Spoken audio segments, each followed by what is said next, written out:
She came to the Lone Star State for a fresh start.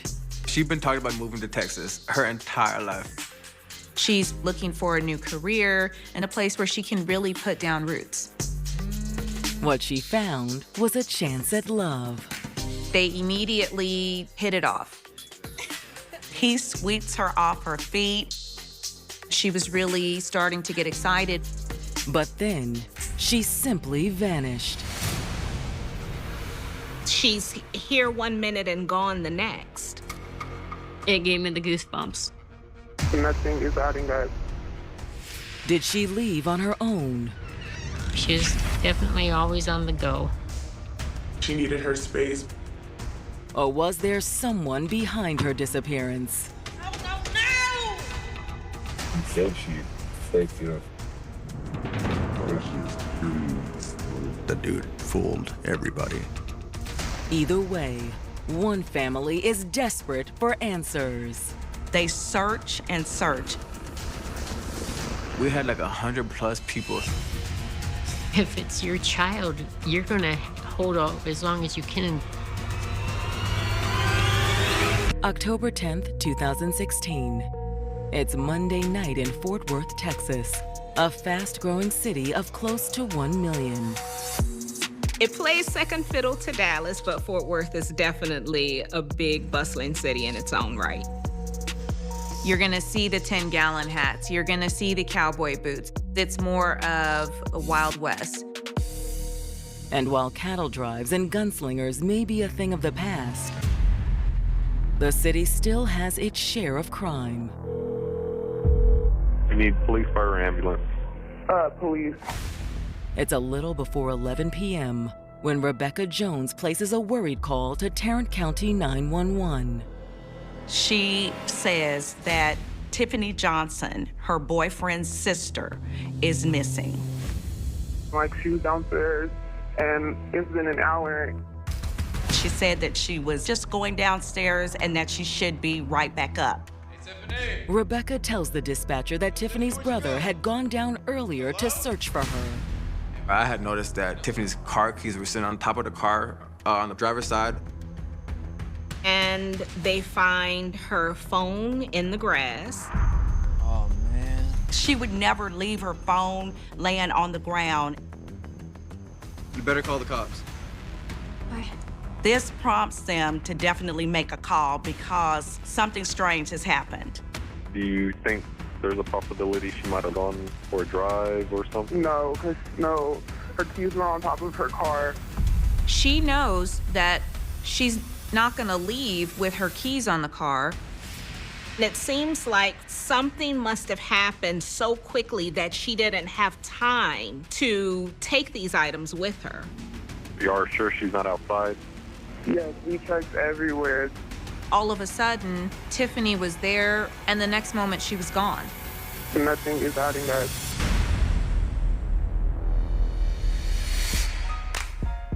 Growing up in Iowa, 25-year-old Tiffany was always trying to bring out the best in people. Tiffany is one of a kind. She has the personality to brighten up your day. She always just wanted to help people. She'd give up anything just to make sure the next person had it. As kids, Tiffany and her siblings were always inseparable. We were each other's best friends, like growing up. But her strongest bond was with her twin brother. We were peanut butter jelly. Those two were always close. They had that twinning feeling between them. She was always getting in trouble with Asher. She was a tomboy, really. She was definitely always on the go. But as Tiffany got older, her interests began to change. When she got into high school was when she kind of started going and doing her own thing. She just grew out of the tomboy stage, so she became a girly girl.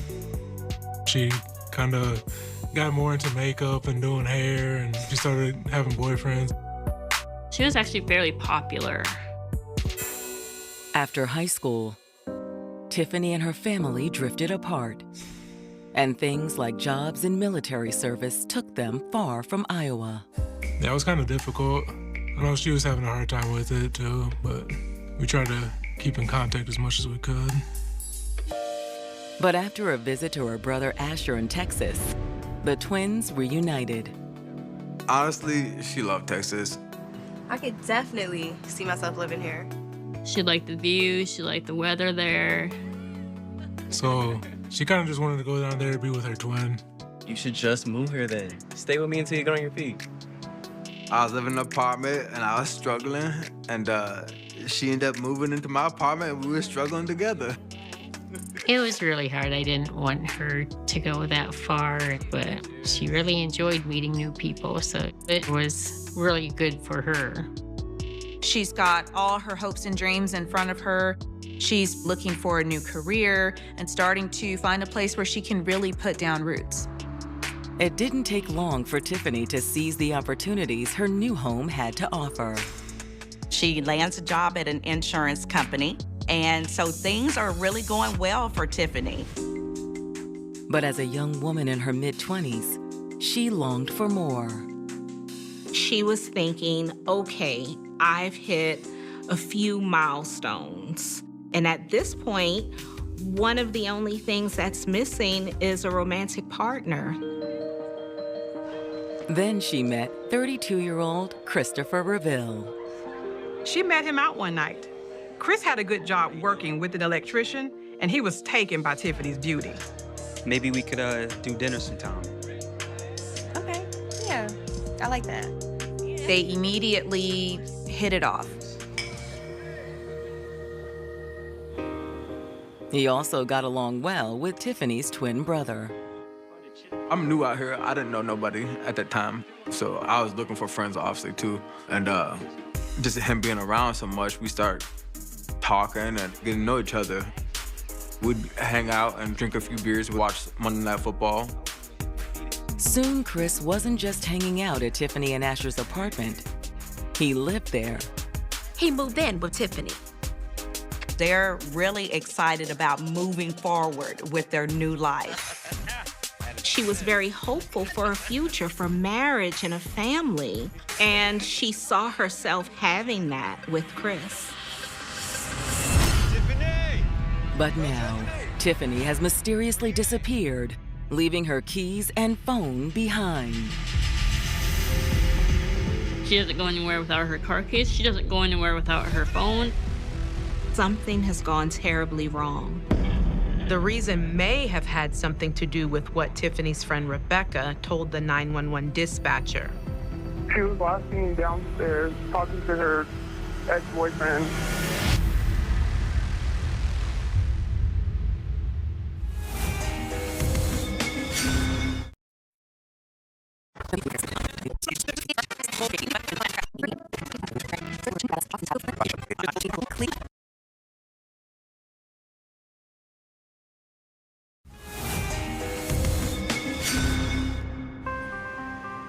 A year and a half after moving to Texas for a fresh start, it appeared that Tiffany Johnson had found true love with 32-year-old Christopher Reville.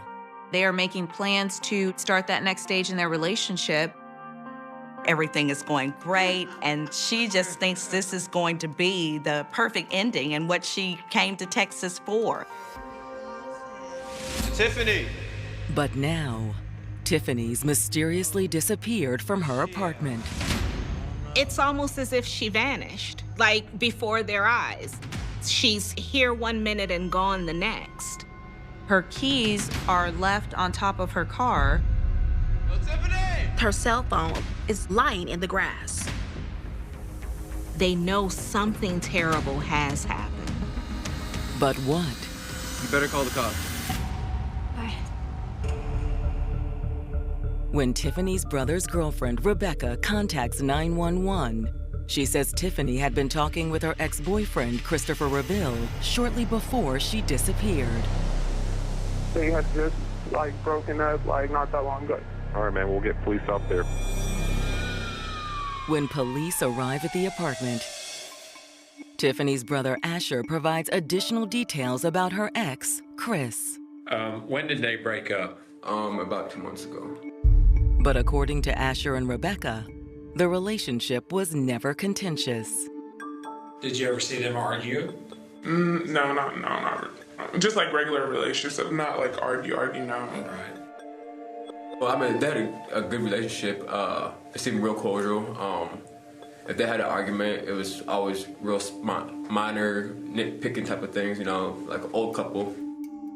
Rebecca and Asher, being probably the closest people in Tiffany's lives, they didn't have any concerns about Chris's relationship with Tiffany.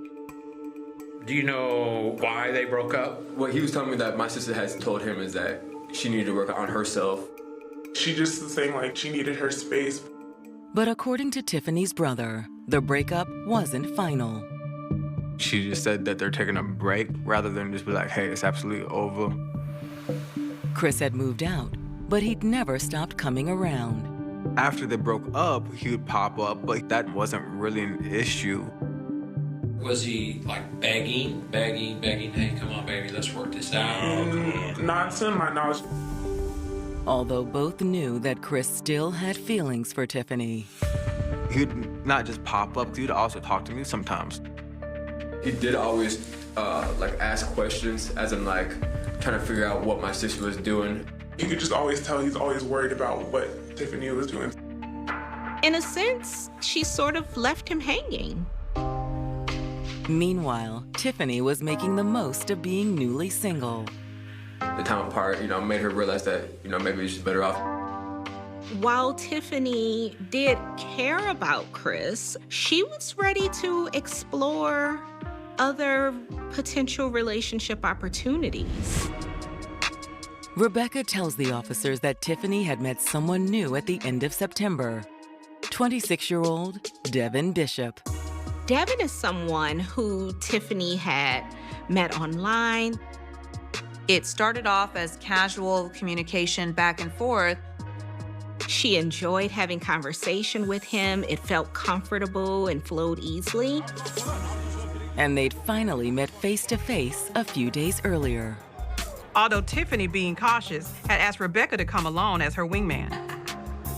It seemed like she liked him at the club on Saturday, and he gave us a ride home. She had an amazing time with him, and she didn't want the night to end. According to Rebecca, it didn't. She told detectives that Devin had ended up staying the night with Tiffany. They have an intimate relationship then? I don't think they did anything, unless she just doesn't want me to know, she didn't say. But he was real genuine, respectful to her. Rebecca, she felt as though it was actually just a good time, good conversation. Either way, things had gone so well that Tiffany planned to see him again, just a few hours before she vanished. She invited him to come have dinner at night. She said that after they got off work that day, she and Tiffany had picked up some groceries. Then she'd help Tiffany make dinner. She was just saying, oh, I can't wait. They're in the kitchen together, working and preparing a meal. And Tiffany hears a knock on the door. He's like an hour early. He says early. Okay, how do I look? Tiffany, being very excited about her upcoming dinner, is excited to answer it. Tiffany is thinking that it's Devin. Instead, the evening was about to get a little awkward. Hey, Tiff.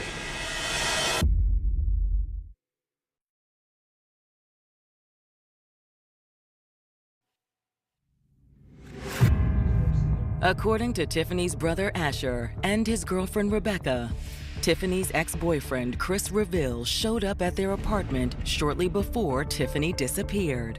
Tiffany and Rebecca are shocked when they open up the door.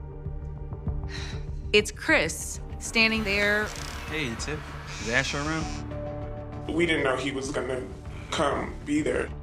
There was a bit of panic because she's anticipating another date with Devin, and here's Chris. Asher?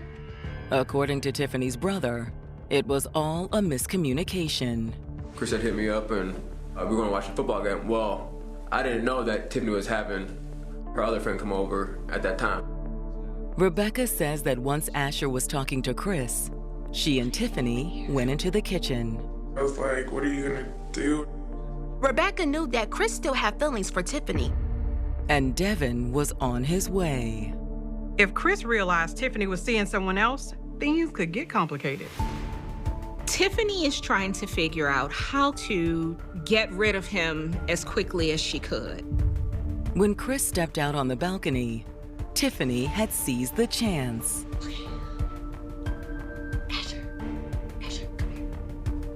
That's when she had notified me, hey, Chris needs to go. Like, it's gonna be awkward if they're both here. From Asher's perspective, this put him in a very difficult position. Well, what do you want me to say? I don't know. Just figure it out. Do you have the rest of this? Are you fine? Then, according to Rebecca, Tiffany had headed out the door to try to catch Devin before he arrived. She was like, no, I'm gonna tell him we need to go to Walmart or something. Just tell him. That allows Rebecca and Asher to try to manage Chris and get rid of him. She was trying to avoid any type of conflict. So Tiffany runs downstairs to try to get in her car in order to intercept Devin. That's when the plan had gone awry. Since their building was pretty far away from the entrance of the apartment complex, she decided to drive there. Chris and her brother were watching from the balcony as Tiffany got into her car. Hey, where's she going? That's when we had both seen her get into her car, back it up, and then pull it back in. Tiffany texts her brother that her brakes failed. I did see a puddle of brake oil down there. Rebecca and Asher are aware that Tiffany has been having a back and forth with her mechanic regarding these brakes. She had to end up calling one of her other friends, mechanic or something, and the mechanic had come over and fixed the car. She had just gotten her brakes fixed a couple of days ago, and now they're still not working. Asher says that after Tiffany's brakes failed, Chris had gone down to check things out. Looks like your brake line is leaking. Yeah, that's exactly what I was afraid of. Yeah, you want me to fix it? According to her brother, Tiffany tried to wave Chris off. I could see my sister using it, just go type of hand movement type of thing. Actually, I texted the mechanic already, and I need to go meet him out front. She's got to hustle to try to get in front of Devin to intercept him before he reaches the apartment. But she was too late. According to Asher, Devin had seen Chris and Tiffany talking by the car downstairs. He had tried to introduce himself when he got dropped off. Well, my sister had said, no, just go over there. So Devin, already knowing where the apartment was from the last night they were out, walks up. Asher says he let Devin in. He sat down on the couch. I was sitting in a chair for about 20 minutes. He's got to keep another man entertained while his sister deals with the old man. What's even more odd is that Chris returns to the apartment without Tiffany. I had asked Chris where Tiffany went, and he told me that she must have got picked up by somebody like a mechanic or something. And according to Asher, Devin's presence in the apartment didn't sit too well with her ex. Chris was like, it's what I expected all along. I just pretty much told him to keep his head up type of thing and whatever. Chris was clearly not happy that Devin wasn't leaving, so Chris eventually left. After Chris took off, Asher tried to text Tiffany. He messaged her and waited, but Tiffany did not return any of his texts. I gave it another about 20 minutes, and so now altogether it's about an hour has passed. Okay. And can't contact her, so that's when I decided to go downstairs, because now I'm just worried. Tiffany! Now dark out, Devin went down with Asher, and together they searched for Tiffany. It didn't take them long to find something. Tiffany's car keys were sitting on top of the car, and that was very odd. It's dark, and I had my flashlight on, and I had seen my sister's phone. That's when Asher really started to panic. That phone is glued to her hand. Asher, after finding the phone and the keys, he calls Rebecca and he says something has gone wrong. Yeah, we just found her phone and her keys. I was like, don't play, like, are you joking right now? Asher had to reiterate to her, no, this is serious. What are you gonna do? You better call the cops. Then Asher called Chris. Hey, Chris. I said, you need to come back right now. This does not look right. Chris's response was interesting. Chris says, it sounds like you're blaming me for something.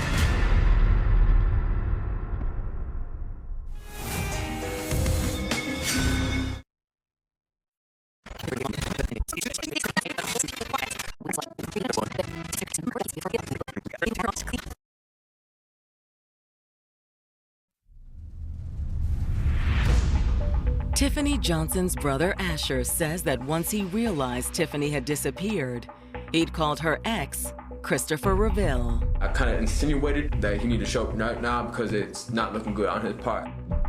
Because Chris was the last person that she was seen with. Asher wanted some answers. Are you coming? Okay. All right, bro. All right. Chris ultimately tells Asher that he'll be there as soon as he can. While waiting for Chris to arrive, Asher tells officers that Tiffany's would-be date, Devin, is still at the apartment. The police question Devin, who confirms everything Asher and Rebecca had said. A friend had dropped him off at the front gate of the apartment complex, and when he walked in, he'd seen Tiffany talking to Chris. I was going to introduce myself. I stuck my hand out to shake his hand, and she stopped me. She was like, nah, not this guy, just go upstairs. He also confirms that Tiffany had texted him about going to Walmart. But I come to find out that the whole Walmart deal was just to get him to leave.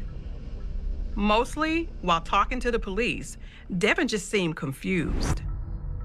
So shit, crazy. Like, yeah. She just all of a sudden disappeared when I showed up.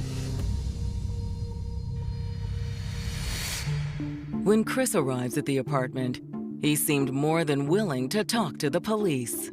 I actually came back to try to help and try to figure out what was going on. When asked about the breakup, Chris tells the same story that Rebecca and Asher told. He confirms that he and Tiffany just needed to take some space. We're still friends, you know, there's no problem. He goes on to tell police that he'd come over, expecting to hang out with Asher. Asher, right? And then he found that Tiffany was having some brake issues. And all he wanted to do was try to help her fix her car problems. But Tiffany shut him down. He's like, yeah, I'm calling the guy. He's supposed to come over here and take a look at it because I already paid him. He said that he felt like she didn't need him anymore, and that's why he went upstairs. And when Asher asked him where Tiffany was, he said she was with the mechanic because he thought that was the plan. I thought she was gonna be with the guy that was supposed to be fixing her brakes. That's what he said she'd take to. Chris's story, it adds up in many ways. Still, Chris was the last person who'd been seen with Tiffany. So just to be sure, officers ask Chris if they can search his vehicle. Chris was happy to oblige. They searched the front seat, the back seat, and there just appears to be a cooler and just some other junk in the car. We found no blood. We found none of her hair. We didn't find evidence of the violence that one would expect to incapacitate a person. And when officers look at Tiffany's phone, they find further confirmation of Chris's story. They find the text to a man named Lewis. The text said, "My brakes are leaking again." That's her mechanic friend. Police also see Lewis's response. He'd said he could come right over if it's an emergency. So at this point in time, Tiffany's text messages corroborates the story that Tiffany could have left with the mechanic. If you hear from her or she comes back, give us a call. Of course. We'll go ahead and get this filed at the station and we'll be in touch, okay, guys? All right, thank you. When the case is handed over to detectives, They immediately follow up with the mechanic who Tiffany had been texting with just prior to her disappearance. Hi, this is Detective Heisey with the Fort Worth Police Department. This phone number appeared on Tiffany Johnson's phone records. Is this a good time for me to ask you a couple of questions? Yeah, go ahead. Lewis confirms that he had worked on Tiffany's car 2 days before she disappeared. Okay, so a day or two before. Right. He also confirms he had heard from Tiffany again around 9 o'clock that evening. She had texted me and said, hey, my brakes are leaking again.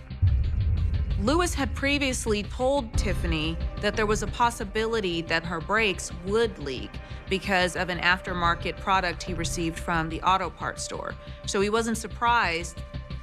I sent her a screenshot of the right part. And it was like, if she gets the part, I will gladly switch it for her. She said Tiffany never responded to the texts. He never leaves his house. Were you texting with Tiffany that night about the oil line? Me and my wife was in my living room. Oh, so your wife was with you? Yeah, my wife was with me. When the detectives followed up, his alibi checked out. Okay. His wife confirms that Lewis didn't leave the house. Which meant that the detectives were back at square one.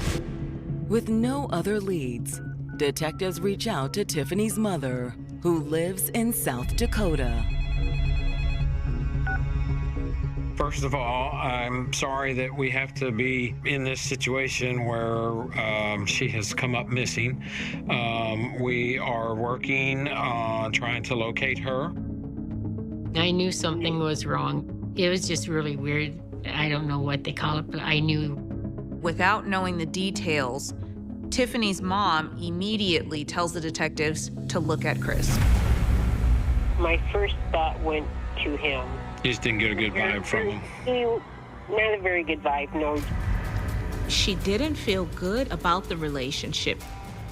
He was always jealous of her, very possessive. I hated it. But, she believed that she could take care of herself.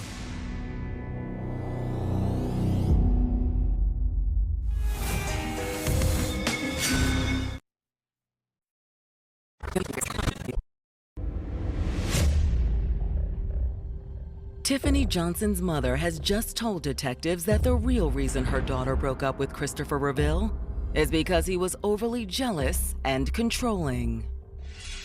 She had told me there were good times. There's a lot of bad times also. Tiffany told her mom Chris couldn't handle it whenever another man looked even in her general direction. She said she's changed her whole appearance just to try to please Chris.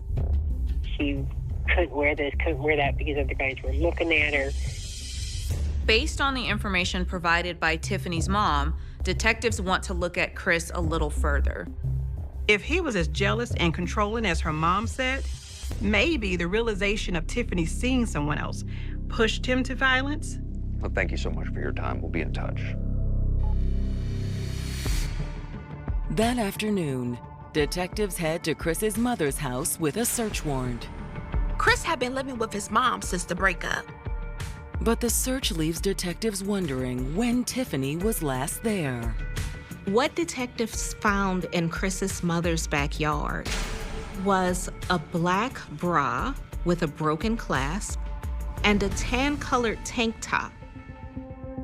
These items match the description of what Tiffany was wearing when she went missing.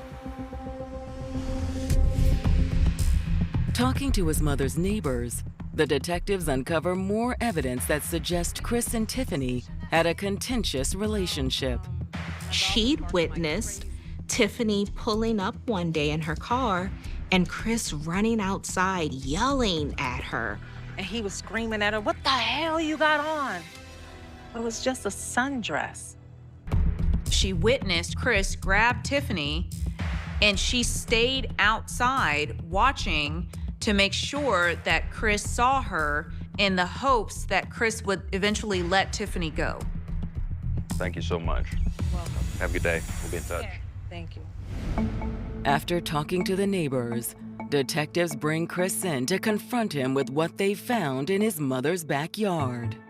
Police have been over there, and apparently they found a bra. Anything about that? He claimed that the mother must have been doing laundry out in the back. When they do laundry, do they hang it out on the clothesline, or they got a dryer, or? Hang them up sometimes, got a dryer. She still has clothes over at my house. Oh, does she? Yeah, she got some shirts over there and stuff like that. She had a bra or two. Chris's story seemed a little too convenient for the detectives, though. When was the last time that she was over there? It's been months. When the interview's over, the detectives place Chris under arrest. Although there was no body that was recovered, detectives had enough evidence to charge Chris with aggravated kidnapping. Once Chris is in custody, the detectives head back to his mother's house and search for Tiffany in the surrounding neighborhood. Police spent a good amount of time searching a wooded area that's behind Chris's mother's house. There was helicopters in the sky. There was at least 200 police officers scouring around. The police don't find any trace of Tiffany. They search and search and come up empty-handed. Chris's phone records are little help. We do have good cell phone ping information from Chris's cell phone. He left the crime scene at the apartments. He went down Highway 360. Then he went west on I-30. But as he was heading west on Interstate 30, his phone mysteriously goes dark. At that point, we have no cell phone pings for 23 minutes. Which suggests that either his phone was off or in airplane mode. Then we see him reappear with a ping off of the towers at his parents' house.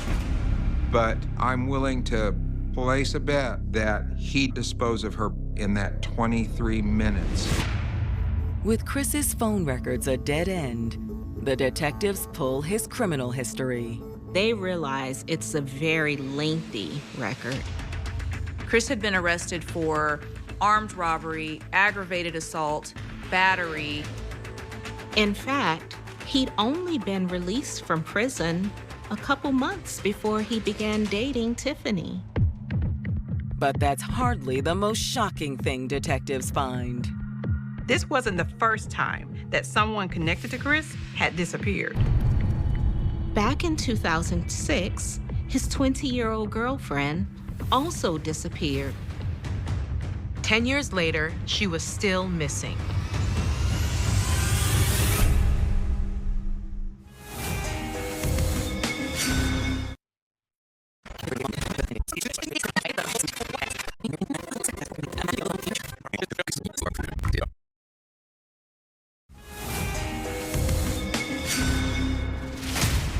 Detectives investigating the disappearance of Tiffany Johnson have learned that one of Chris Reville's previous girlfriends also disappeared.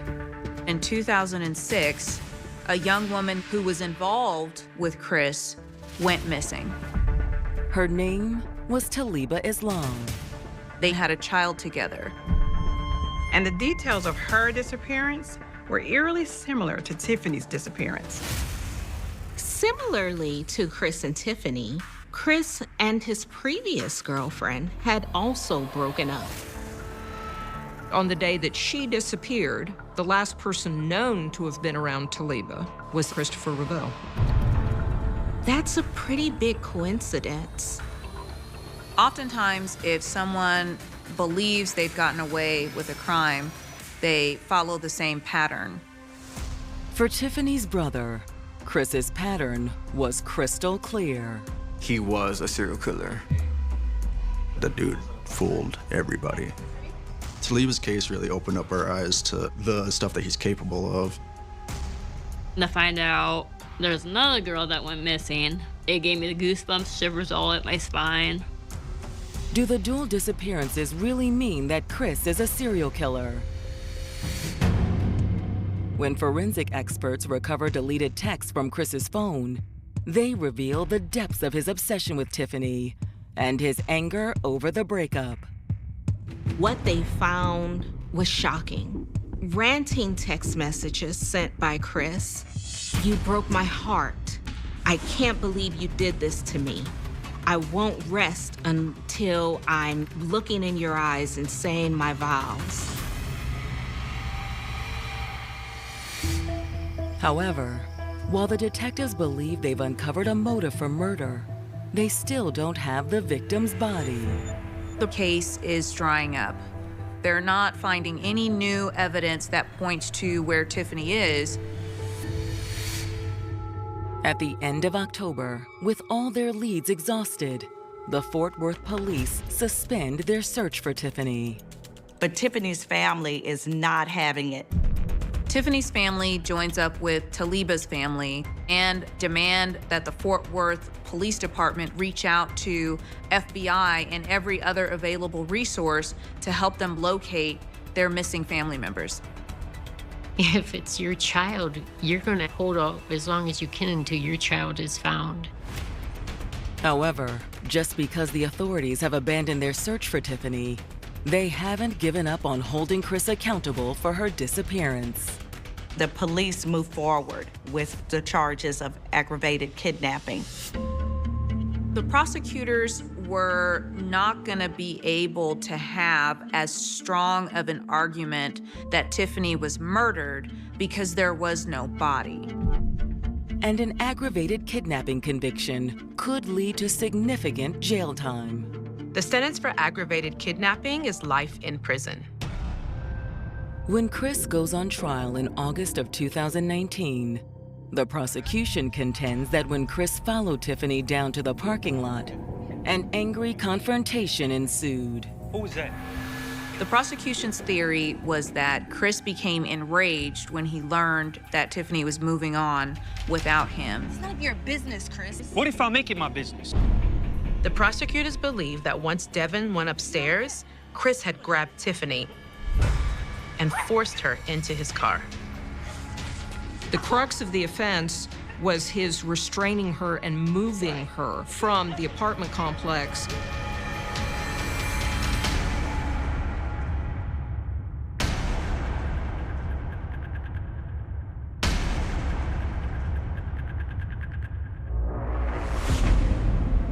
What happened during the time Chris's phone went silent remains a mystery. We're not obligated under the law to prove what happened to her, because the truth is, we don't know. However, one thing is certain. She's not here with us anymore. And according to the prosecution, there is only one person who could be responsible. The evidence against Chris was substantial. The fact that he was the last person to see Tiffany, the fact that he drove to his parents' house before he returned back to the apartment scene, and the fact that Tiffany's clothes were at his parents' house. Chris's defense sticks to his claim that Tiffany left the apartment complex with someone else. Chris's defense team maintained there was no evidence to connect him to Tiffany's disappearance. There was no way to prove how or when the clothes that were found in his mother's yard got there. There were no defensive wounds on Chris, no evidence in his car. But when the case goes to the jury, it's clear who they think is responsible for Tiffany's disappearance. They came back with a guilty verdict. There was just no other explanation for what happened to her. The judge sentences Chris to life in prison. There was relief that he was finally held responsible for what he's done. He deserves it right and where he's at. However, there's still something missing. Tiffany's family still wants answers. You're locked up, but where's Tiffany? He had every chance to tell us where Tiffany is, and he refused to. Justice will be done when we find Tiffany and when we find Taliba. Justice comes a little closer in March of 2023 after a woman's skeletal remains. Part 1. The Hook. The execution platform stood silent against the grey sky. The rope swayed gently in the wind. No one spoke. Hundreds of eyes stared upward as a man in his 80s struggled to draw breath beneath a crushing weight of stone. His name was Giles Corey. He had not been convicted of murder. He had not confessed to any crime. He had not been caught with a weapon in his hand or blood on his clothes. His only offense was refusing to answer a question. More weight. That was all he said. More weight. Around him stood neighbors who had known him for years. Men who had worked beside him. Women who had shared meals with his family. Children who had once greeted him on dirt roads lined with fences and grazing livestock. Now they watched. Some believed justice was being served. Others stared in silence, unable to understand how their community had descended into something that felt less like law and more like a nightmare. The stones continued to pile up. Wood creaked. The old man's chest strained beneath the impossible pressure. And somewhere in the crowd, hidden behind lowered hats and fearful eyes, a terrible realization was beginning to emerge. No one was safe anymore. Not the poor. Not the wealthy. Not the respected. Not the devout. Not even the people who had spent their entire lives worshipping in the same church. Fear had become stronger than reason. Accusation had become stronger than evidence. And suspicion had become stronger than truth. This was not a war. No foreign army stood outside the village gates. No invading force marched through the forests. Yet an entire community was collapsing from within. The enemy was invisible. Some claimed it appeared in the darkness. Some claimed it entered bedrooms at night. Others swore they had seen it standing beside their beds, whispering promises and threats. The accused could be anywhere. An elderly widow. A homeless beggar. A church member. A farmer. A mother. Even a child. One accusation was often enough. One frightened voice could destroy a life. One moment of panic could send a person toward a prison cell. And one courtroom testimony could end with a body hanging from a rope. By the time the hysteria finally ended, dozens would be imprisoned. Families would be shattered. Neighbors would become enemies. Lives would be destroyed beyond repair. 19 people would die on the gallows. One man would be crushed to death. Others would perish in filthy prison cells while awaiting judgment. Yet the most chilling part of this story is not how many died. It is how ordinary people made it happen. There was no masked killer stalking dark streets. No secret cult leaving symbols at crime scenes. No criminal mastermind hiding in the shadows. Instead, there was something far more frightening. There were frightened human beings convincing themselves that monsters existed among them. The year was 1692. The place was a small Puritan settlement on the edge of the wilderness. To the people who lived there, the forest represented danger. The darkness represented temptation. The devil was not a metaphor. He was real. At least they believed he was. Every storm carried meaning. Every illness carried purpose. Every tragedy could be interpreted as evidence of a spiritual battle taking place beyond human sight. For years, fear had lived quietly beneath the surface of daily life. Fear of disease. Fear of famine. Fear of attacks. Fear of God's punishment. Then something happened. Several young girls began behaving strangely. Their bodies twisted uncontrollably. They screamed without explanation. They fell to the floor in violent convulsions. Their families were terrified. Neighbors gathered. Ministers prayed. Doctors searched for answers. None came. When medicine failed, another explanation emerged. Witchcraft. The word spread like wildfire. Witchcraft. A force hidden among them. A servant was accused. Then another woman. Then another. Soon accusations spread faster than facts. Names multiplied. Stories grew. Rumors transformed into testimony. Testimony transformed into arrests. And arrests transformed into death sentences. The village became a place where every glance carried suspicion. Every argument carried risk. Every disagreement threatened catastrophe. People watched each other differently. A missed church service became suspicious. An unusual illness became suspicious. A dying cow became suspicious. A failed harvest became suspicious. The line between coincidence and evidence vanished. People began seeing evil everywhere. And once that happened, there was no easy way back. Imagine waking one morning and discovering that your neighbor believes your spirit attacked them during the night. Imagine being dragged before a courtroom and hearing witnesses swear they saw your invisible form speaking with Satan. Imagine knowing there is no physical evidence against you and realizing it does not matter. Because in Salem, belief became reality. Fear became proof. And imagination became a weapon. The accused stood helpless against stories that could not be disproven. How do you prove that your spirit was not somewhere it never was? How do you defend yourself against a dream? How do you argue against a nightmare? Some confessed simply to survive. Others refused. Those who refused often paid the ultimate price. As bodies accumulated and prisons filled, the hysteria fed itself. Each execution appeared to validate the previous accusation. Each confession appeared to confirm the existence of a conspiracy. Each death created justification for another investigation. The machine kept moving. And the people operating it believed they were saving their community. That is perhaps the most disturbing truth hidden inside this story. Most villains know they are doing wrong. The people responsible for Salem often believed they were doing right. They believed they were protecting children, protecting families, protecting God, protecting society itself. History remembers them differently. More than 3 centuries later, the events of Salem remain one of the most infamous examples of mass hysteria ever recorded.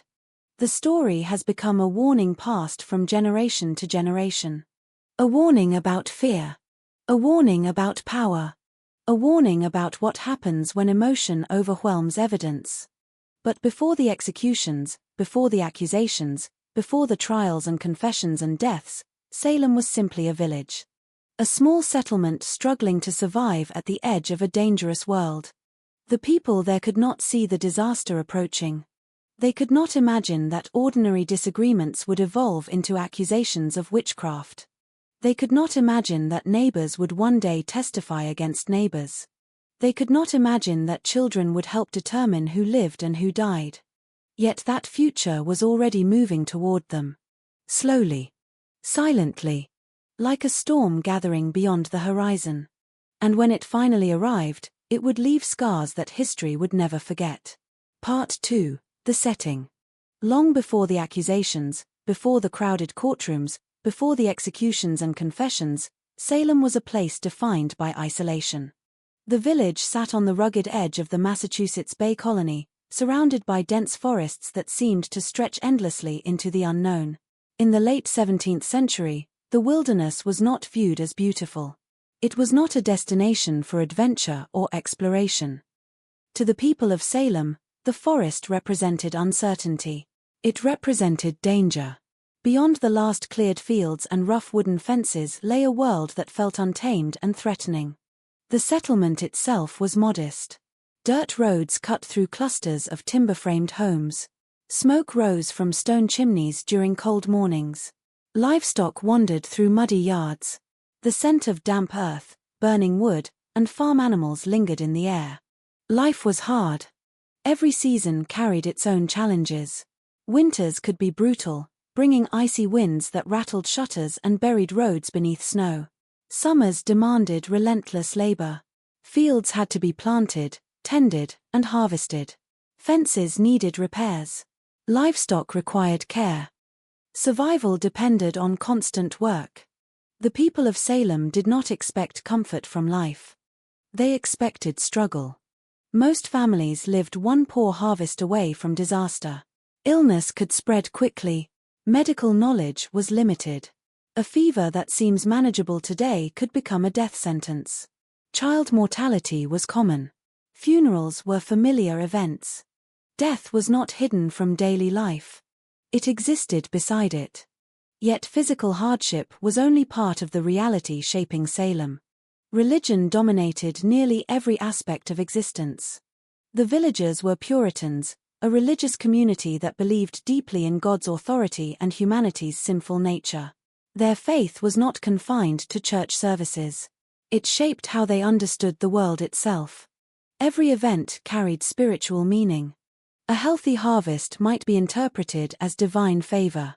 A destructive storm could be viewed as a warning. A tragedy might be considered punishment. The boundary between the physical and spiritual worlds felt thin. Very thin. Many residents genuinely believed that Satan was actively working to corrupt humanity. The devil was not a symbolic figure. He was considered a real and present danger. Evil was not something distant. It was something that could enter a household, tempt a neighbor, or influence an entire community. Children grew up hearing stories about temptation and damnation. Adults examined their own thoughts for signs of sin. Ministers warned congregations about the dangers lurking within the human soul. Fear of spiritual failure became woven into everyday life. This worldview influenced how people interpreted unusual events. When something unexpected happened, the first question was often not how it occurred. The question was why. Why had God allowed it? What message was being sent? What hidden force might be responsible? The answers were not always comforting. Compounding these fears was the unstable world surrounding Salem.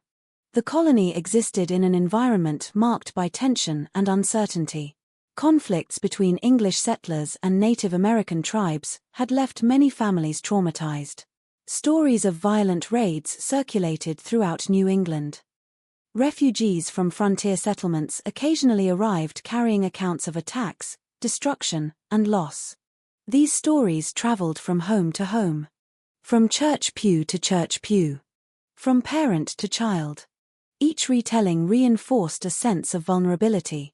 Many villagers believed they were living on the edge of civilization, surrounded by dangers both physical and spiritual. The political climate offered little reassurance. Colonial governments experienced periods of instability. Questions of authority and leadership created additional uncertainty. Residents often found themselves caught between local disputes and broader political struggles. Trust was fragile. Suspicion was easy. Even within Salem itself, tensions simmered beneath the surface. The village was not a unified community. Far from it. Families argued over property boundaries. Neighbors feuded over grazing rights. Business interests competed with agricultural interests. Personal grudges lingered for years. Old resentments quietly accumulated. Some residents held influence and wealth. Others struggled to survive. Differences in status often fueled jealousy and resentment. Publicly, people attended the same church and participated in the same community life. Privately, many carried grievances. A disagreement over land might seem insignificant. A dispute over inheritance might appear minor. But in a small community where everyone knew everyone, such conflicts rarely disappeared completely. They waited. Sometimes for years. Waiting for an opportunity to resurface. At the center of village life stood the church. Attendance was expected. Religious leaders held immense authority. Their words carried weight far beyond matters of worship. A respected minister could influence opinions, settle disputes, and shape the community's understanding of events. Yet even religion became a source of conflict. Disagreements emerged regarding leadership, doctrine, and church governance. Some residents supported particular ministers. Others opposed them. These divisions created invisible fault lines running through the village. Most people continued their daily routines unaware of how dangerous those divisions might eventually become. On ordinary mornings, Salem appeared peaceful. Farmers walked into fields before sunrise. Women prepared meals over open hearths. Children completed chores. Merchants traveled along muddy roads. Church bells marked the rhythm of community life. From a distance, it looked like a typical colonial settlement. But appearances can be deceiving. Beneath the surface, anxiety was already accumulating. Fear of the wilderness. Fear of disease. Fear of attack. Fear of poverty. Fear of divine judgment. Fear of one another. The pressures did not arrive all at once. They accumulated slowly. Year after year. Like water collecting behind a dam. Then there were the long nights. Nights in 17th century New England were very different from modern nights. No electric lights illuminated roads. No city glow brightened the horizon. Darkness was complete. When candles burned low and fireplaces faded into embers, shadows consumed everything beyond the immediate reach of light. Every unfamiliar sound seemed louder. Every movement outside a window felt significant. The crack of a branch in the woods could trigger alarm. The howl of an animal might spark fearful speculation. In such an environment, imagination flourished. And fear often flourished alongside it. The supernatural felt closer in places where darkness dominated half of every day. For many residents, stories of witchcraft were not distant legends. They were possibilities. European traditions regarding witches had crossed the Atlantic with settlers. Generations had grown up hearing accounts of individuals who supposedly entered pacts with the devil, cursed neighbors, harmed livestock, or caused illness through supernatural means. Whether these stories were true mattered less than the fact that people believed they could be true. Belief shapes perception. Perception shapes behavior. And in Salem, belief was powerful. Very powerful. As the winter of 1691 gave way to 1692, few residents could have predicted what would soon happen. They could not know that ordinary fears would merge with extraordinary accusations. They could not know that old rivalries would become evidence. They could not know that children would emerge as central figures in a crisis that would engulf the entire community. The village continued its routines. Families gathered around evening fires. Neighbors exchanged greetings. Church services continued. Fields awaited spring planting. Life moved forward as it always had. Yet history often changes without warning. The conditions that make disaster possible frequently exist long before the disaster itself appears. By the beginning of 1692, Salem had become a community burdened by fear, tension, uncertainty, and deeply rooted beliefs about the supernatural. The spark had not yet been lit. But everything necessary for the fire was already there. The wood was dry. The air was still. And somewhere within the village, the first signs of the coming storm were already beginning to emerge. Part 3. The Victim's Story. Most true crime stories begin with a single victim. A name. A face. A life interrupted by violence. Salem was different. The tragedy that unfolded in 1692 did not center on one victim. It created many. Some died on the gallows. Some died in prison cells. Some survived but carried scars that would follow them for the rest of their lives. Some lost family members. Some lost reputations. Some lost everything. The victims of Salem were not connected by blood, wealth, age, or social status. What connected them was something far simpler. At one point or another, someone pointed a finger and said they were guilty. Among the first names to emerge was a woman named Sarah Good. At first glance, she seemed an unlikely figure to become the center of one of history's most infamous witchcraft panics. She possessed no great power. No significant wealth. No influence over village politics. In fact, many people viewed her as a burden. Sarah Good lived on the margins of society. She often wandered from place to place seeking food, shelter, or assistance. Poverty followed her everywhere. Her clothes were worn. Her circumstances were difficult. Years of hardship had shaped her appearance and demeanor. To many villagers, she already looked different. And different could be dangerous. Especially in a community increasingly obsessed with identifying hidden evil. People remembered arguments. They remembered occasions when she had been refused charity. Some claimed she muttered under her breath after being rejected. Others claimed strange misfortunes occurred afterward. A sick animal. A failed crop. An illness. In another place and another time, such events might have been dismissed as coincidence. In Salem, coincidence was becoming increasingly difficult to distinguish from suspicion.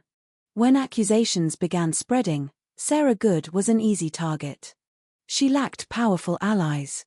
She lacked social protection.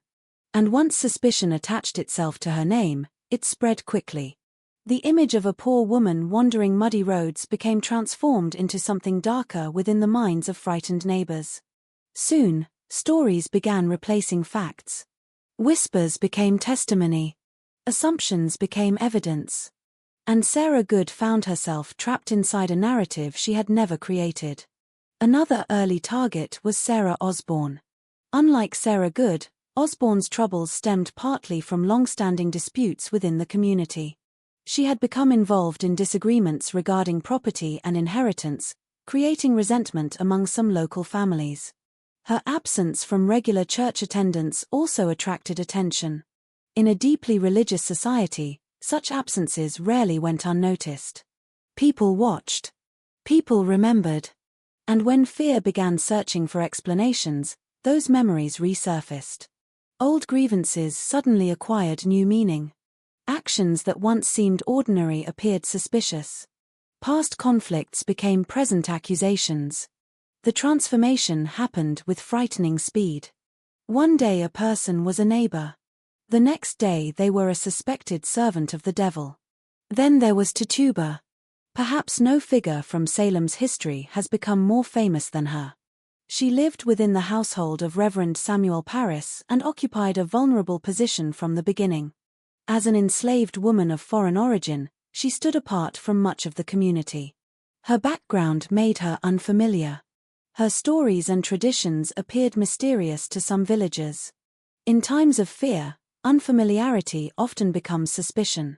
Suspicion becomes accusation. And accusation becomes danger. When pressure intensified, Tituba became one of the first individuals accused of witchcraft. Unlike many others, she eventually confessed.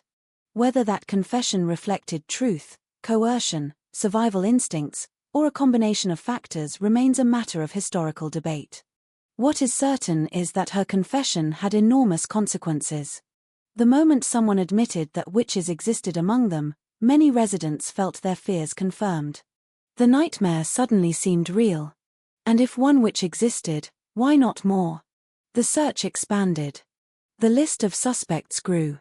Soon the accusations moved beyond society's outsiders. That was the moment everything changed. When only the poor, the isolated, and the unpopular were accused, some people remained unconcerned. But eventually respected individuals began appearing on the lists. Church members. Landowners.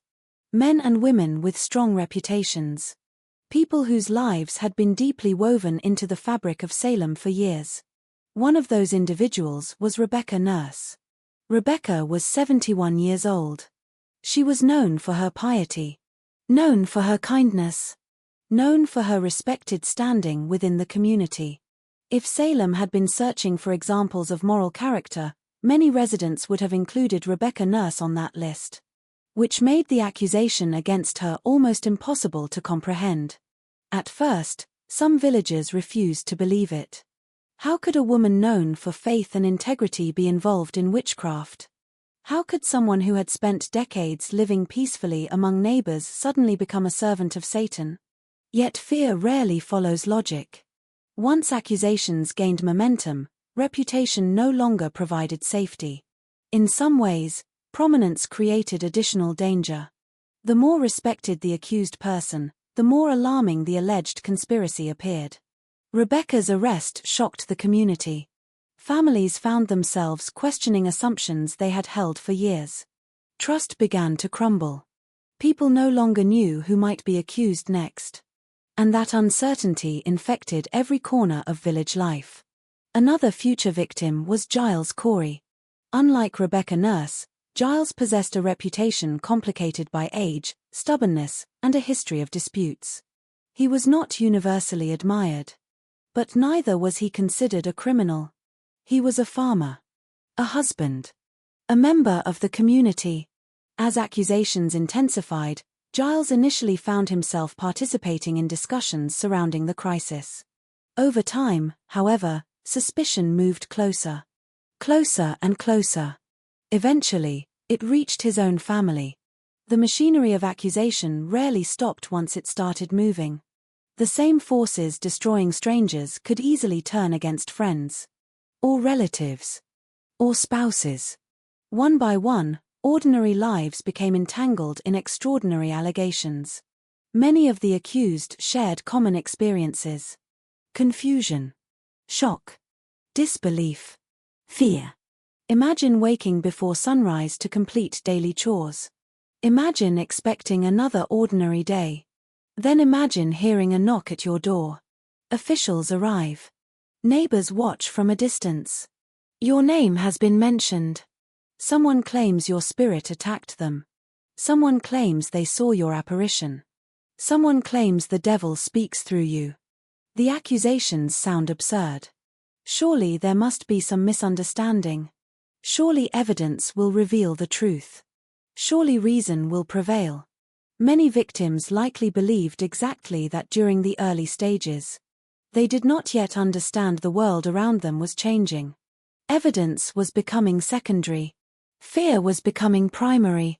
As arrests increased, prison cells filled with people from dramatically different backgrounds. Young and old. Poor and wealthy. Men and women. Some maintained their innocence until the end. Others confessed in hopes of survival. Families faced impossible choices. Children watched parents disappear. Spouses found themselves separated by prison walls. Communities fractured under pressure. The emotional toll was immense. Imagine standing in a crowded courtroom while neighbors testify against you. People you once greeted on village roads. People who attended church beside you. People who shared meals with your family. Now they describe visions and supernatural attacks. Now they swear they have witnessed impossible events. And every word pushes you closer to death. For the accused, the experience must have felt surreal. A nightmare from which there was no awakening. The victims of Salem were not simply individuals condemned by a legal system. They were people trapped inside a collective fear that had grown larger than any single person could control. Their stories reveal something deeply unsettling about human nature. The accused were not monsters hiding in the shadows. They were neighbors, parents, farmers, widows, churchgoers, ordinary people. And perhaps that is why their stories continue to resonate more than 3 centuries later. Because when we examine the faces of Salem's victims, we do not see creatures of folklore. We see human beings whose lives were consumed by suspicion. People who became symbols of a community's fear. People who found themselves standing at the center of a storm they never created. And as winter slowly faded into spring in 1692, that storm was only beginning. The accusations were spreading. The prisons were filling. The fear was growing stronger. And soon Salem would cross a threshold from which there would be no easy return. Part 4. The Incident. The beginning did not look like the start of a catastrophe. There was no murder scene. No body discovered in the woods. No blood-stained weapon. No masked figure lurking in the darkness. Instead, everything began inside a home. A child screamed. Then another. At first, nobody imagined that these moments would become the spark that ignited one of the most infamous episodes in American history. During the winter months of 1692, daily life in Salem Village followed its usual rhythm. The air remained cold. Snow and ice covered much of the landscape. Families spent long hours indoors, sheltered from the harsh New England weather. Inside the household of Reverend Samuel Parris, something unusual began to happen. His daughter, 9-year-old Betty Parris, started exhibiting strange behavior. The changes appeared suddenly. One moment she seemed like any other child. The next, She appeared deeply distressed. She cried out unexpectedly. She complained of invisible disturbances. She twisted into uncomfortable positions. Witnesses later described episodes that seemed impossible to explain. Soon another girl, 11-year-old Abigail Williams, began displaying similar symptoms. The pattern became increasingly alarming. The girls screamed. They trembled.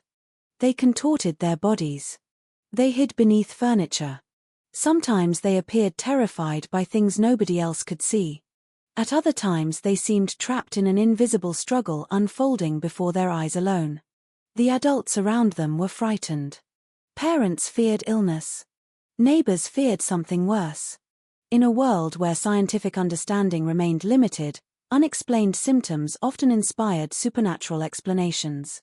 At first, practical solutions were attempted.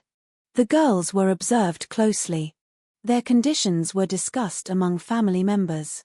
People searched for a physical cause. But answers remained elusive. The more attention the girls received, the more dramatic the episodes appeared to become. Soon word spread beyond the Paris household. Villagers began discussing the strange behavior. Conversations took place beside fireplaces. Whispers circulated after church services. Speculation traveled from home to home.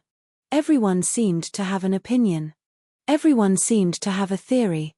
Some suspected illness. Others suspected deception. But many increasingly feared something far more sinister. When local physician William Griggs examined the girls and failed to identify a clear medical explanation, his conclusion carried enormous weight. He suggested that supernatural forces might be involved. To modern ears, such a conclusion may sound shocking. To Salem in 1692, it sounded plausible. The community already believed that the devil actively sought opportunities to corrupt human beings. Witchcraft was not considered fantasy. It was considered a real threat. Once the possibility entered public discussion, it spread rapidly.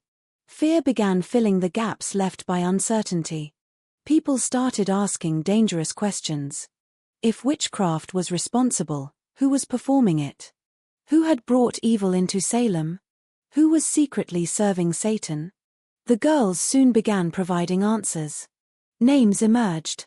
Accusations followed.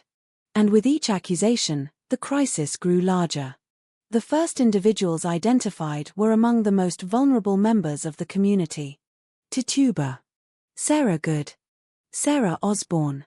Each woman occupied a different place within Salem society, yet all shared one important characteristic. They were easy targets. Tituba's background made her different. Sarah Good's poverty made her vulnerable. Sarah Osborne's conflicts with members of the community had already damaged her reputation. As fear intensified, those differences became liabilities. The accusations transformed suspicion into action. Authorities began questioning the women. Villagers gathered to watch. The atmosphere felt charged with anticipation. People desperately wanted answers. They wanted certainty.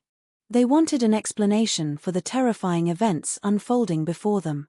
When the accused appeared before officials, the examinations became spectacles. Questions were asked repeatedly. Responses were scrutinized. Every gesture carried significance. Every expression invited interpretation. Observers watched closely, searching for signs of guilt. Many had already reached conclusions before the questioning even began. The girls continued describing attacks by invisible forces. They claimed specters tormented them. They described encounters with supernatural entities. The more dramatic the accusations became, the more attention they received. And attention can be powerful, especially within a frightened community searching desperately for certainty. As investigations continued, the behavior of the afflicted girls became central to every proceeding. Witnesses reported that the girls reacted violently whenever certain accused individuals entered a room. They screamed, collapsed, shook uncontrollably, covered their faces. Some claimed invisible forces pinched, struck, or choked them. To modern observers, these scenes raise difficult questions. Were the girls suffering from a physical illness? A psychological condition? Mass suggestion? Deliberate deception? Historians continue debating the answer more than 3 centuries later. The people of Salem, however, believed they already knew. Many interpreted the incidents as proof of witchcraft. The accusations gained momentum. Each new allegation appeared to validate previous claims. Each arrest reinforced the perception that a conspiracy existed.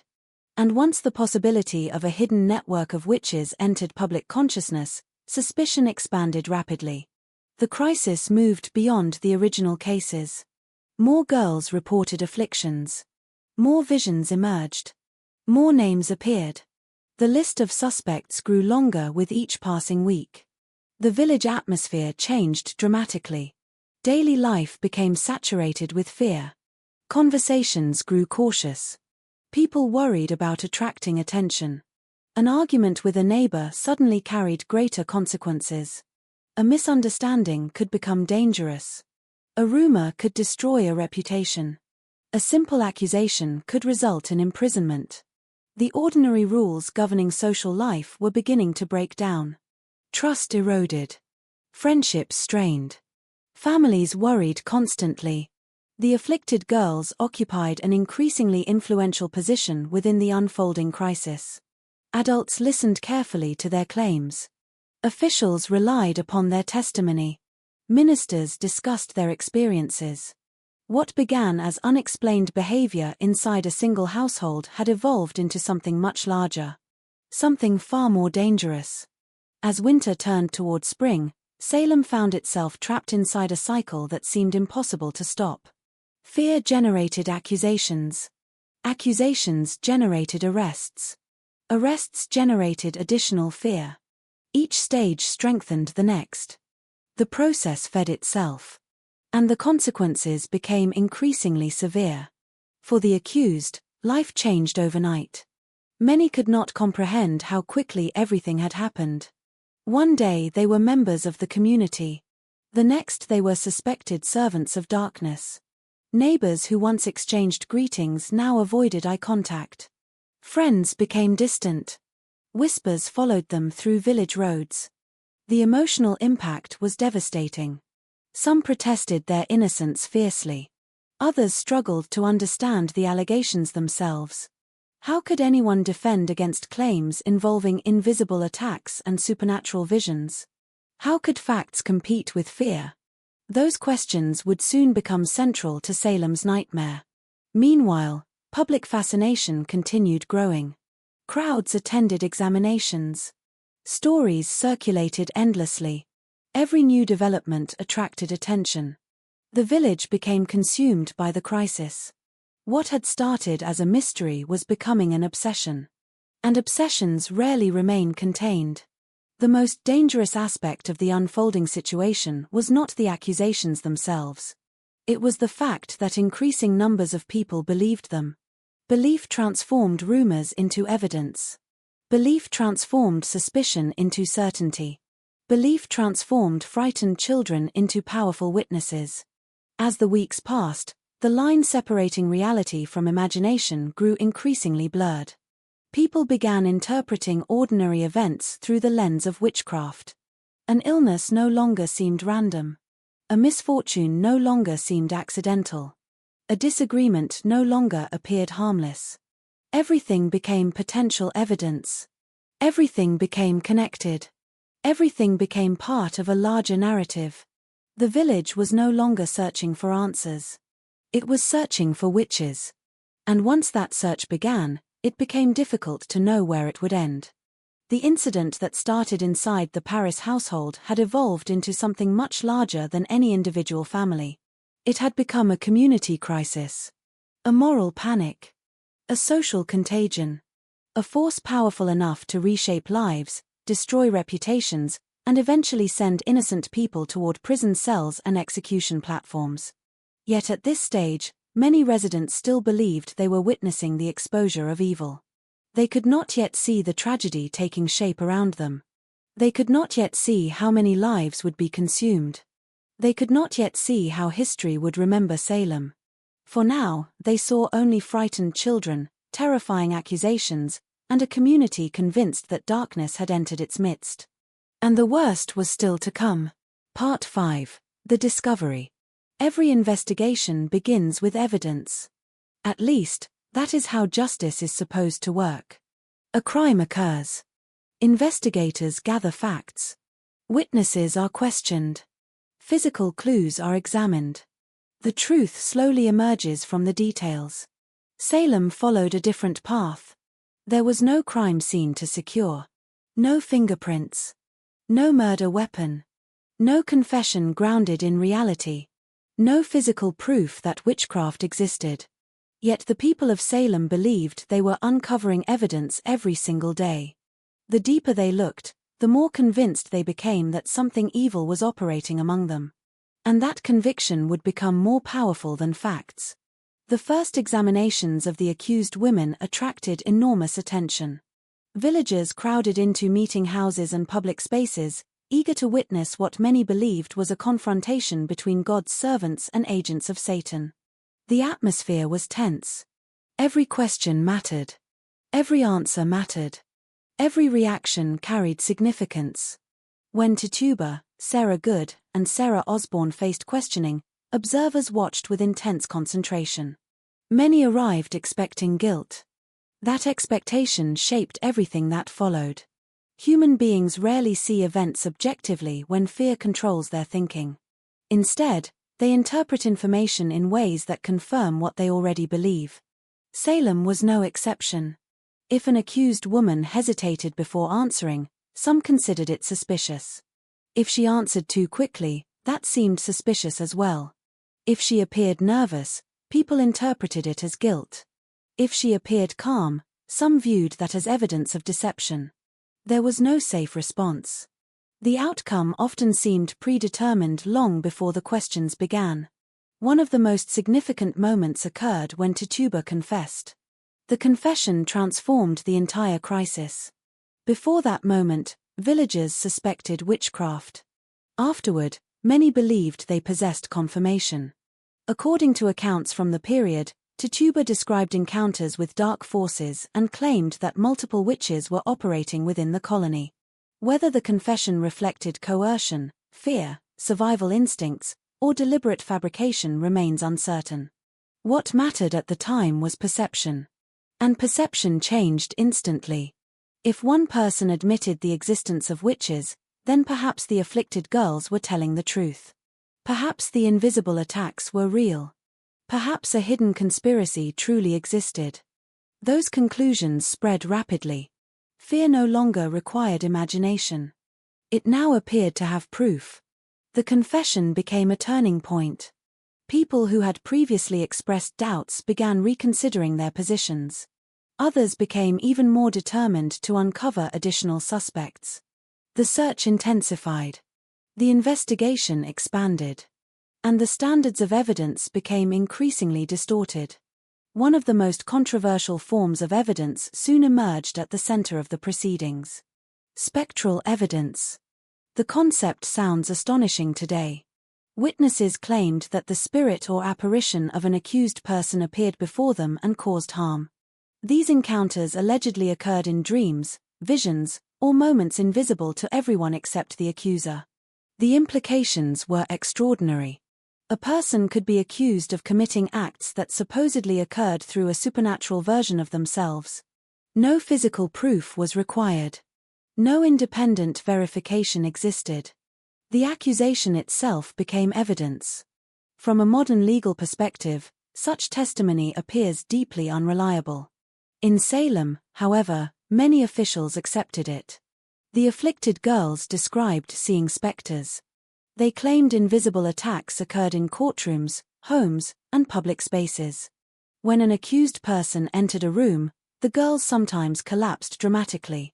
They screamed, twisted, covered their faces, appeared to struggle against unseen forces.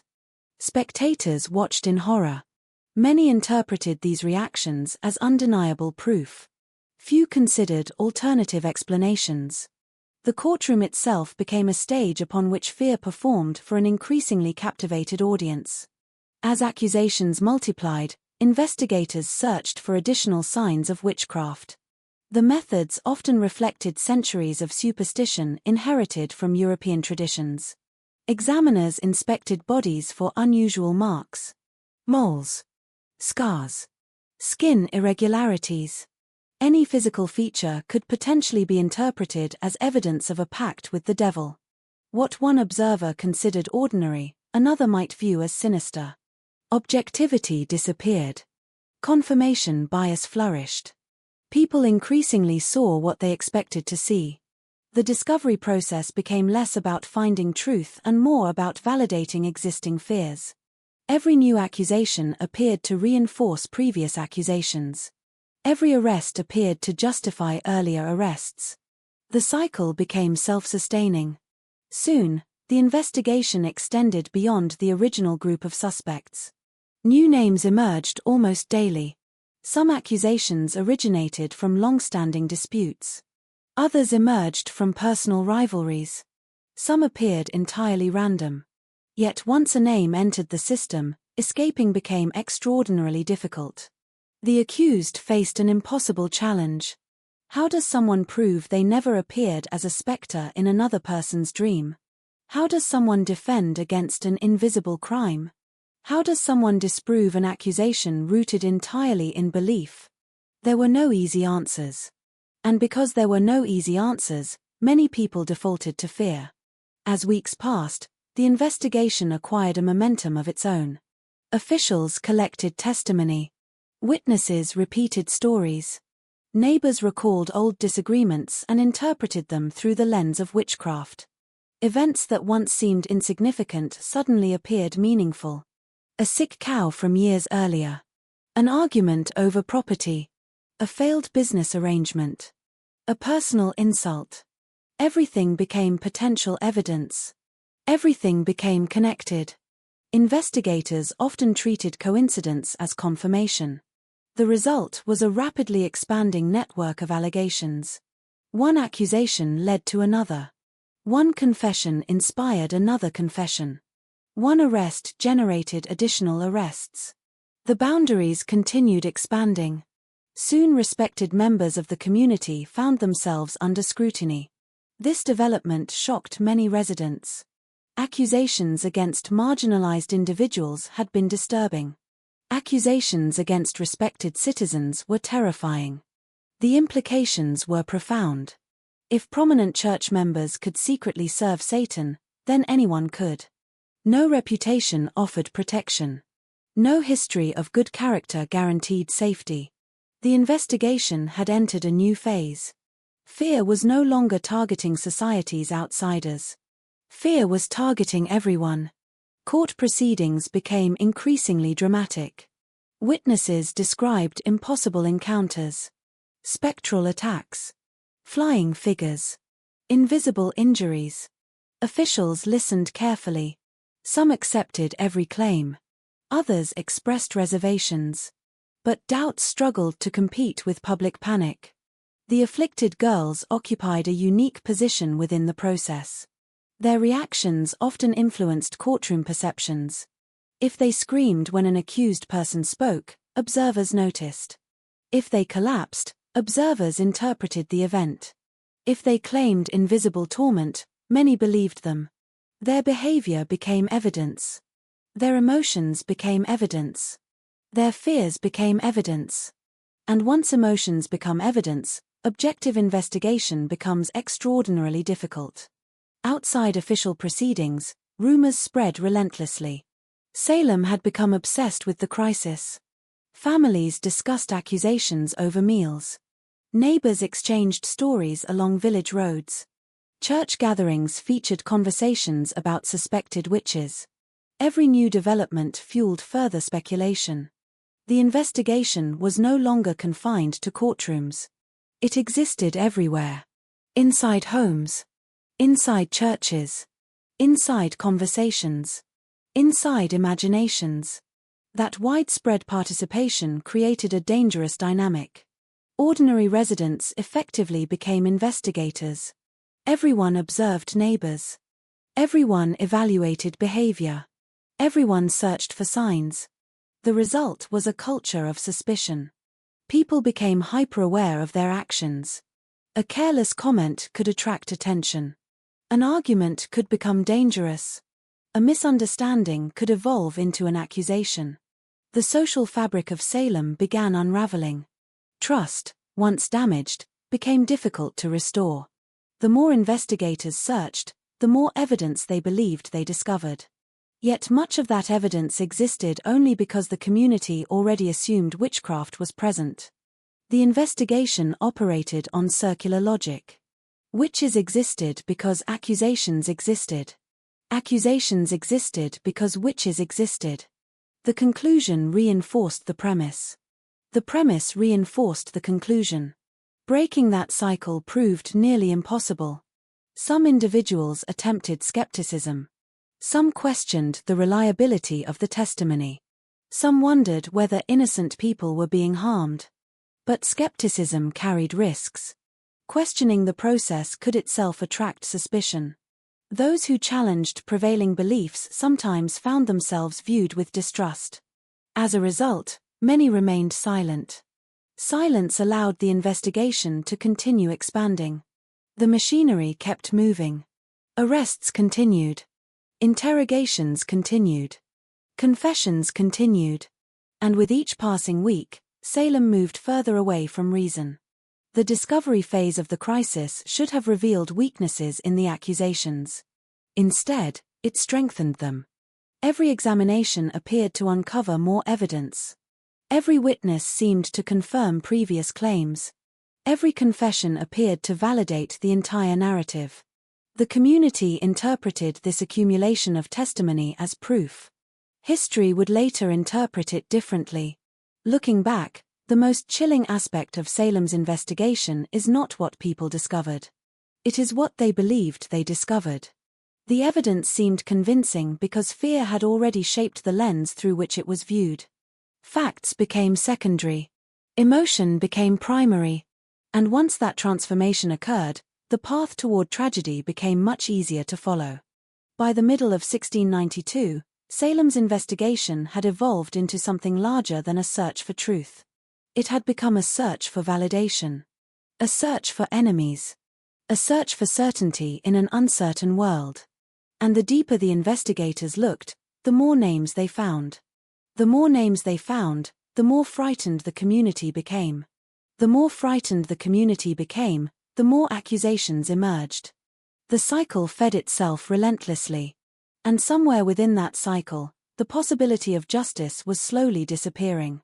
Part 6. The Investigation. By the summer of 1692, Salem was no longer investigating a handful of accusations. It was hunting for an invisible enemy. What had begun as a desperate attempt to explain the strange behavior of several young girls had evolved into a sprawling campaign fueled by fear, suspicion, uncertainty. The village no longer asked whether witches existed. That question had already been answered in the minds of many residents. Now the only question was how many witches remained hidden among them. And once a society becomes convinced that a hidden threat exists everywhere, almost anyone can become a suspect.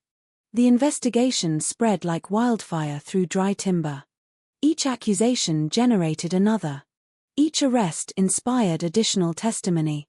Each confession encouraged authorities to look deeper. No one seemed capable of slowing the process. The machinery of suspicion had become self-sustaining. Court officials worked tirelessly to process the growing number of complaints. Depositions accumulated. Witnesses appeared daily. Testimonies described bizarre encounters, invisible attacks, supernatural visions, and alleged meetings with the devil. The stories varied. The conclusions rarely did. The accused were guilty. At least that was the assumption increasingly guiding the proceedings. One of the most unsettling aspects of the Salem investigation was the sheer unpredictability of its targets. At first, accusations focused primarily on vulnerable individuals. The poor. The socially isolated. The controversial. But fear has an appetite. And fear is rarely satisfied for long. Soon respected citizens found themselves dragged into the crisis. church members, landowners, community leaders. People whose reputations had taken decades to build suddenly discovered that reputation offered little protection against panic. The arrest of Rebecca Nurse illustrated this transformation perfectly. Many villagers struggled to reconcile the accusations with the woman they believed they knew. Rebecca had spent years cultivating a reputation for honesty and devotion. Her age alone made the allegations seem absurd to some observers. Yet the logic of hysteria is different from the logic of reason. In an atmosphere dominated by fear, innocence can become suspicious. Good character can become evidence of deception. And disbelief can become proof that evil is especially skilled at hiding itself. As Rebecca's case moved through the system, Salem received a chilling lesson. No one was beyond suspicion. No one was untouchable. The implications spread quickly throughout the village. People began examining their own lives through a new lens. Who had they argued with recently? Who might accuse them? Who might interpret an old disagreement as evidence of witchcraft? The uncertainty was exhausting. Neighbors became cautious. Conversations became guarded. Trust continued eroding. Meanwhile, investigators believed they were uncovering an ever-expanding conspiracy. Confessions played a critical role in reinforcing that belief. Some accused individuals admitted involvement with witchcraft.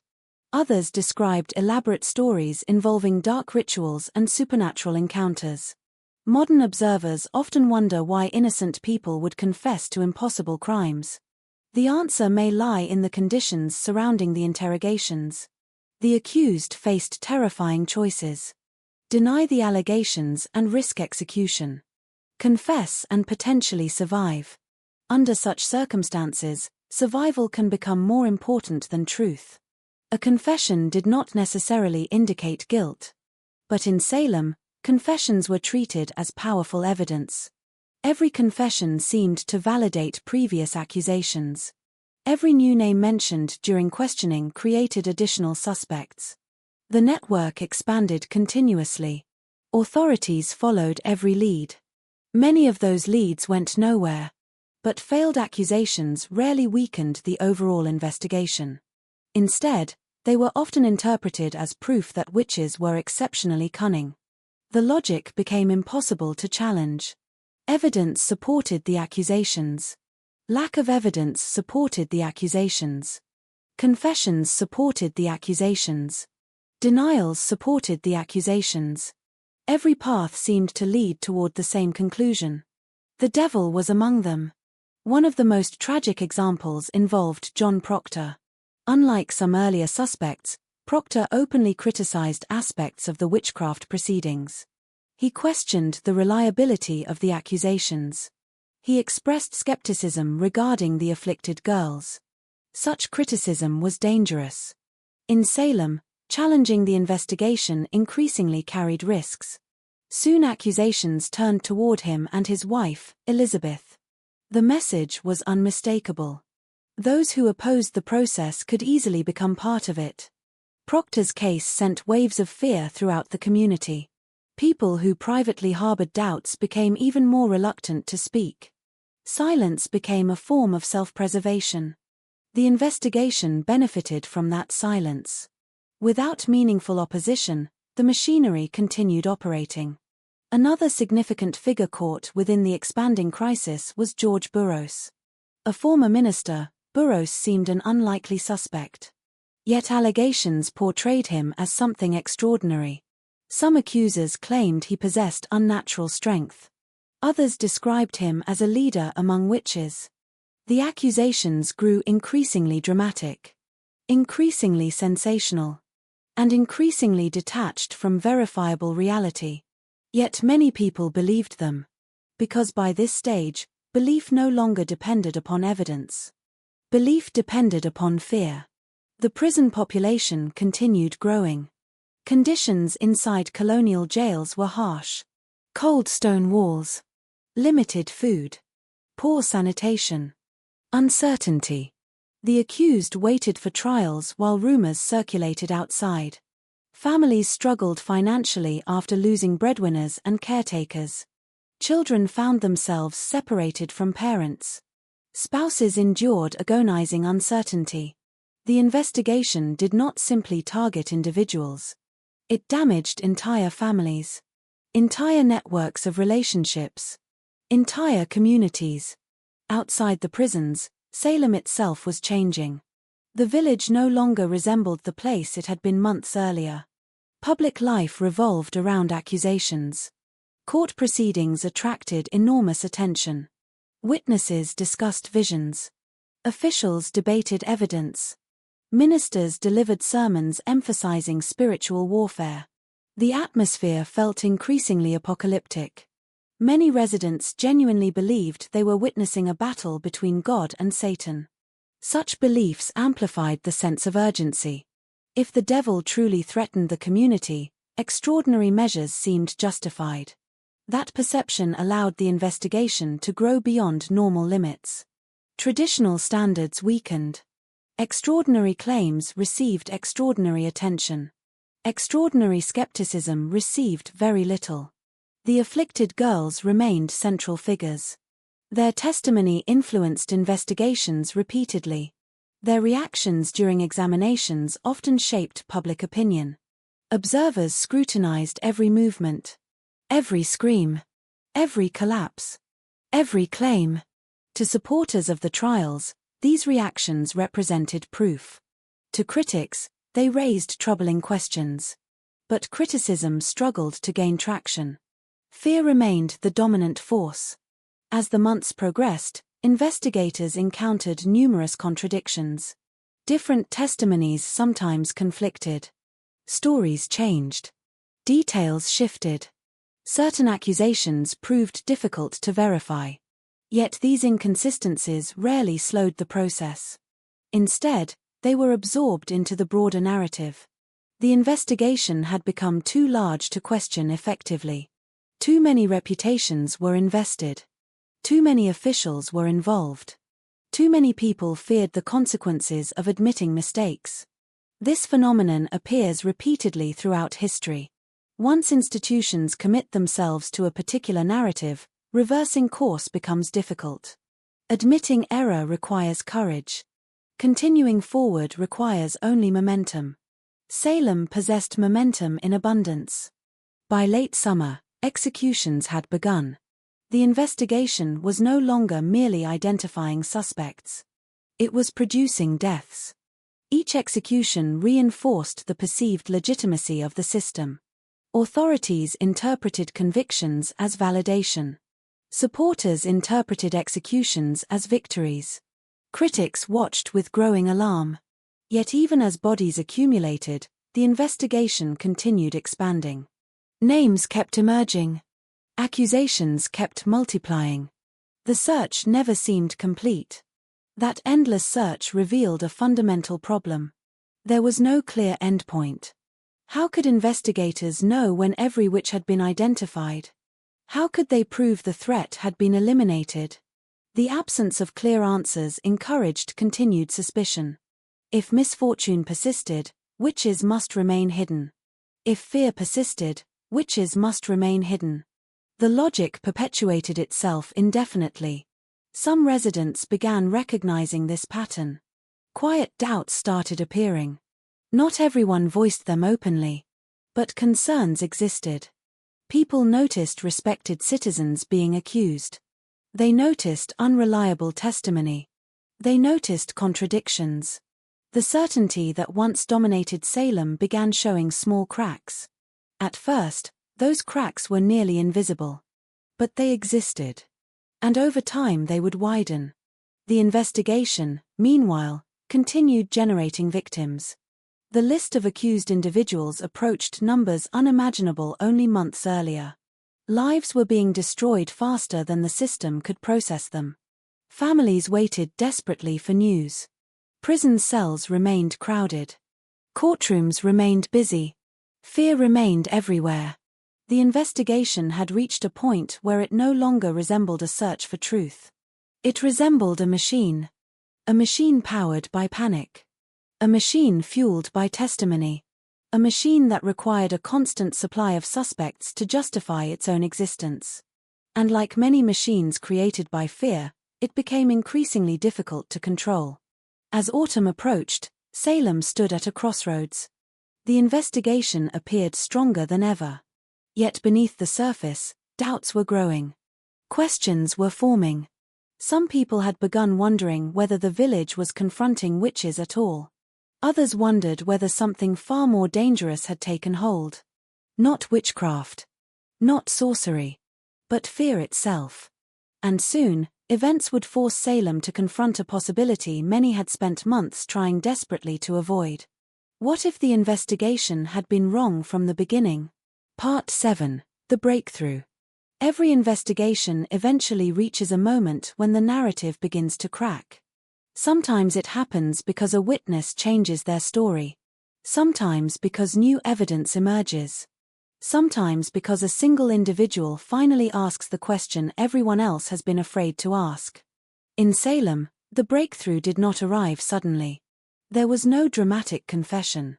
No hidden document discovered in a forgotten drawer. No investigator stepping forward with irrefutable proof.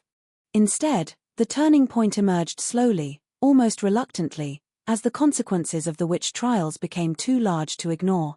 By the autumn of 1692, the crisis had consumed Salem. Executions had taken place. Prisons remained crowded. Families had been torn apart. Fear still dominated daily life. Yet something was changing. The confidence that had once fueled the accusations was beginning to weaken. At first, the signs were subtle. Small moments. Quiet conversations. Private doubts. Questions that would have been dangerous only a few months earlier were now being whispered behind closed doors. Some people began wondering how so many respected members of the community could suddenly be servants of the devil. Others questioned the reliability of the testimony.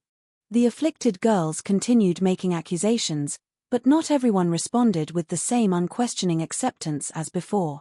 The atmosphere was shifting. Not dramatically. Not yet. But enough to matter. One of the most significant developments involved the expanding scope of the accusations themselves. The crisis had become a victim of its own success. During the early stages, accusations focused primarily on vulnerable individuals. Those cases had been easier for many people to believe.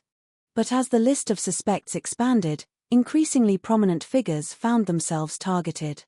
The accusations no longer seemed confined to society's margins. They had moved into the center. And that made them harder to accept. The logic of the witch hunt demanded constant expansion. If witches truly existed in large numbers, investigators had to keep searching. Every new accusation suggested additional conspirators. Every confession implied a larger network. The problem was that this process had no natural endpoint. Eventually, accusations began reaching individuals whose status and influence made people uncomfortable. Some allegations extended toward families connected to political and religious leadership. Others implicated people whose reputations had long been considered beyond reproach. For the first time, influential members of colonial society began feeling personally threatened. And once fear reached powerful individuals, attitudes started changing. The growing discomfort was not limited to Salem Village. News of the trials had spread throughout Massachusetts. Reports traveled between settlements. Ministers discussed developments. Officials reviewed testimony. Observers attempted to understand what exactly was happening. Not everyone liked what they saw. Criticism began emerging from unexpected places. Religious leaders who initially supported efforts to combat witchcraft started expressing concern about the methods being used. Some questioned the heavy reliance on spectral evidence. The concept had always been problematic. How could anyone verify an invisible attack? How could courts determine whether an apparition truly represented the accused? What if the devil himself possessed the ability to imitate innocent people? These questions struck at the heart of the prosecutions. If spectral evidence could not be trusted, then many of the trials rested on dangerously unstable foundations. The debate intensified. Supporters of the proceedings argued that extraordinary threats required extraordinary measures. Critics warned that innocent people might be dying. The disagreement grew more difficult to ignore with each passing week. Meanwhile, the human cost continued mounting. Executions shocked many observers. The deaths were impossible to overlook. Unlike accusations and testimonies, executions created permanent consequences. A person hanged could not be restored if a mistake had been made. And increasingly, some people feared mistakes were exactly what had happened. The case of Rebecca Nurse remained particularly troubling. Many residents struggled to reconcile her reputation with the accusations against her. Even after her conviction, doubts persisted. If someone like Rebecca could be condemned, who could truly feel safe? The question lingered. It spread quietly through conversations and communities. The certainty that once defined Salem was beginning to erode. Another pivotal moment involved the growing number of inconsistencies appearing within the accusations themselves. As the crisis expanded, maintaining a coherent narrative became increasingly difficult. Witnesses contradicted one another. Details changed. Stories evolved. Certain claims appeared increasingly implausible. What had once seemed convincing now appeared less certain. Fear can amplify belief. But over time, repetition can also expose weaknesses. People who had witnessed months of accusations began noticing patterns. They noticed similarities in testimony. They noticed dramatic performances. They noticed how accusations often spread through personal networks. Some started asking whether the evidence truly pointed toward witchcraft or toward something else entirely. Those questions did not immediately end the trials. But they weakened the foundation upon which the trials depended. The breakthrough gained momentum when influential figures within the colony began taking action. Governor William Phips played a critical role. Having returned to Massachusetts during the height of the crisis, he faced growing pressure to address the situation. Reports of the proceedings reached him from multiple directions. The concerns were becoming impossible to dismiss. Particularly troubling was the increasing reliance on spectral evidence. Even supporters of the anti-witchcraft campaign recognized the dangers associated with convictions based primarily on invisible phenomena. The legal system was drifting into uncertain territory. And the consequences were severe. Phips eventually intervened. His actions would alter the course of the entire crisis. The governor ordered changes that significantly weakened the machinery driving the prosecutions. Most importantly, he moved to limit the use of spectral evidence. That decision struck directly at the heart of the witch trials. Without spectral evidence, many accusations suddenly appeared far less convincing. Cases that once seemed strong became difficult to prove. The shift was dramatic. For months, courts had relied heavily upon claims involving apparitions, visions, and supernatural encounters. Now those claims faced increased scrutiny. The change exposed just how fragile many prosecutions truly were. The impact became visible almost immediately. Convictions slowed. Support for new accusations weakened. Judicial confidence declined. The momentum that had powered the witch hunt for months began fading. The machine was finally losing energy. Yet perhaps the most important breakthrough occurred within the minds of ordinary people. Public confidence was changing. Many residents no longer viewed every accusation as proof. Many no longer assumed guilt automatically. The psychological spell that had gripped Salem was beginning to break. Mass hysteria depends upon collective belief. When enough people stop believing, the system starts collapsing. That process was now underway. Some accusers found their claims receiving less enthusiastic responses. Some officials became more cautious. Some witnesses appeared less certain. The atmosphere felt different. The unquestioning certainty of earlier months was disappearing. In its place emerged something that had been largely absent throughout the crisis. Doubt. Doubt can be uncomfortable. Doubt creates uncertainty. But in Salem, doubt became a life-saving force. Because doubt encouraged questions. Questions encouraged scrutiny. And scrutiny exposed weaknesses. The more closely people examined the accusations, the more problems they discovered. The realization spread gradually. Perhaps not every confession had been truthful. Perhaps not every witness had been reliable. Perhaps fear had influenced judgment. Perhaps innocent people had suffered. For some residents, these conclusions were devastating. Accepting them meant confronting painful possibilities. Friends may have been falsely accused. Neighbors may have been wrongly imprisoned. Executions may have been unjustified. The emotional burden was enormous. No community wants to believe it has participated in a tragedy.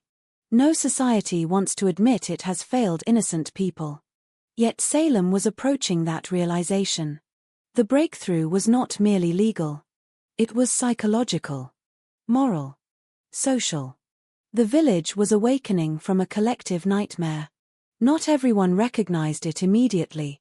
Some remained convinced that witches truly existed. Some continued defending the proceedings. But the balance had shifted. The momentum now favored skepticism rather than accusation. And once that shift occurred, the end became possible. Prisoners who once seemed doomed suddenly had reason to hope. Families began imagining reunions. Critics found their voices growing stronger. The witch hunt that had once appeared unstoppable was finally encountering resistance. Real resistance. Effective resistance. For months, Salem had been moving in only one direction. Toward more accusations. More arrests. More deaths. Now the direction was changing. Slowly. Unevenly. But unmistakably. The breakthrough had arrived. Not because someone solved a mystery. Not because investigators uncovered hidden truth. But because enough people finally recognized a painful reality. The greatest threat to Salem had never been an army of witches hiding in the shadows. It had been the fear living inside the community itself. And once that realization began spreading, the foundation of the entire crisis started collapsing beneath its own weight. The trials were not over yet. The damage had already been done. Lives had already been lost. Families had already been shattered. But for the first time in many months, the machinery of hysteria was slowing. The end of Salem's nightmare was finally within sight. And soon, the community would be forced to confront the consequences of everything it had done. Part 8. The Justice. The hardest part of any miscarriage of justice is not the moment when innocent people are accused. It is the moment when a society begins realizing what it has done. For months, Salem had operated with absolute conviction. Judges believed they were protecting the colony. Ministers believed they were confronting evil. Witnesses believed they were exposing hidden enemies. Families believed they were defending their loved ones. Every decision had been wrapped in certainty. Now that certainty was beginning to disappear. And what remained behind was something far more uncomfortable. Doubt. The legal machinery that had once seemed unstoppable was slowing rapidly. The shift did not happen because the accused suddenly became more persuasive. It happened because the evidence that supported the prosecutions was collapsing under closer examination. The more officials reviewed the cases, the more troubling questions emerged. Why were so many convictions based primarily on visions and spectral encounters? Why did accusations continue expanding without clear limits? Why did confessions often appear under circumstances of extreme pressure? Why did respected members of society find themselves condemned alongside society's outsiders? The answers were not reassuring. They suggested a legal system that had drifted away from evidence and toward fear. Governor William Phipps found himself confronting an increasingly difficult reality. The colony faced growing criticism. Influential voices questioned the legitimacy of the trials. The use of spectral evidence had become particularly controversial. Many legal observers recognized a dangerous flaw. If a person could be convicted based upon claims involving invisible apparitions, then almost anyone could be found guilty. Such standards offered little protection against false accusations. The implications were alarming. The governor responded decisively. The special court that had overseen many of the witchcraft prosecutions faced increasing scrutiny. Changes were implemented. The legal framework supporting the trials began unraveling. Most importantly, the acceptance of spectral evidence was dramatically reduced. The effect was immediate. Cases that once appeared strong suddenly looked weak. Prosecutors found it harder to secure convictions. Judges became more cautious.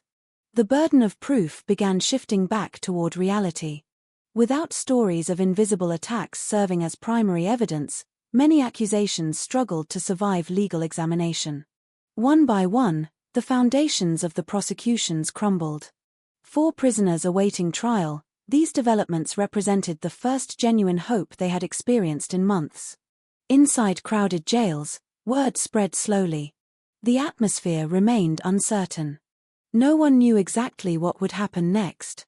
But something was changing. The certainty of execution no longer seemed inevitable. The possibility of freedom, once almost unimaginable, had begun to emerge. Families watched developments anxiously. Many had spent months living with fear and grief. Property had been lost.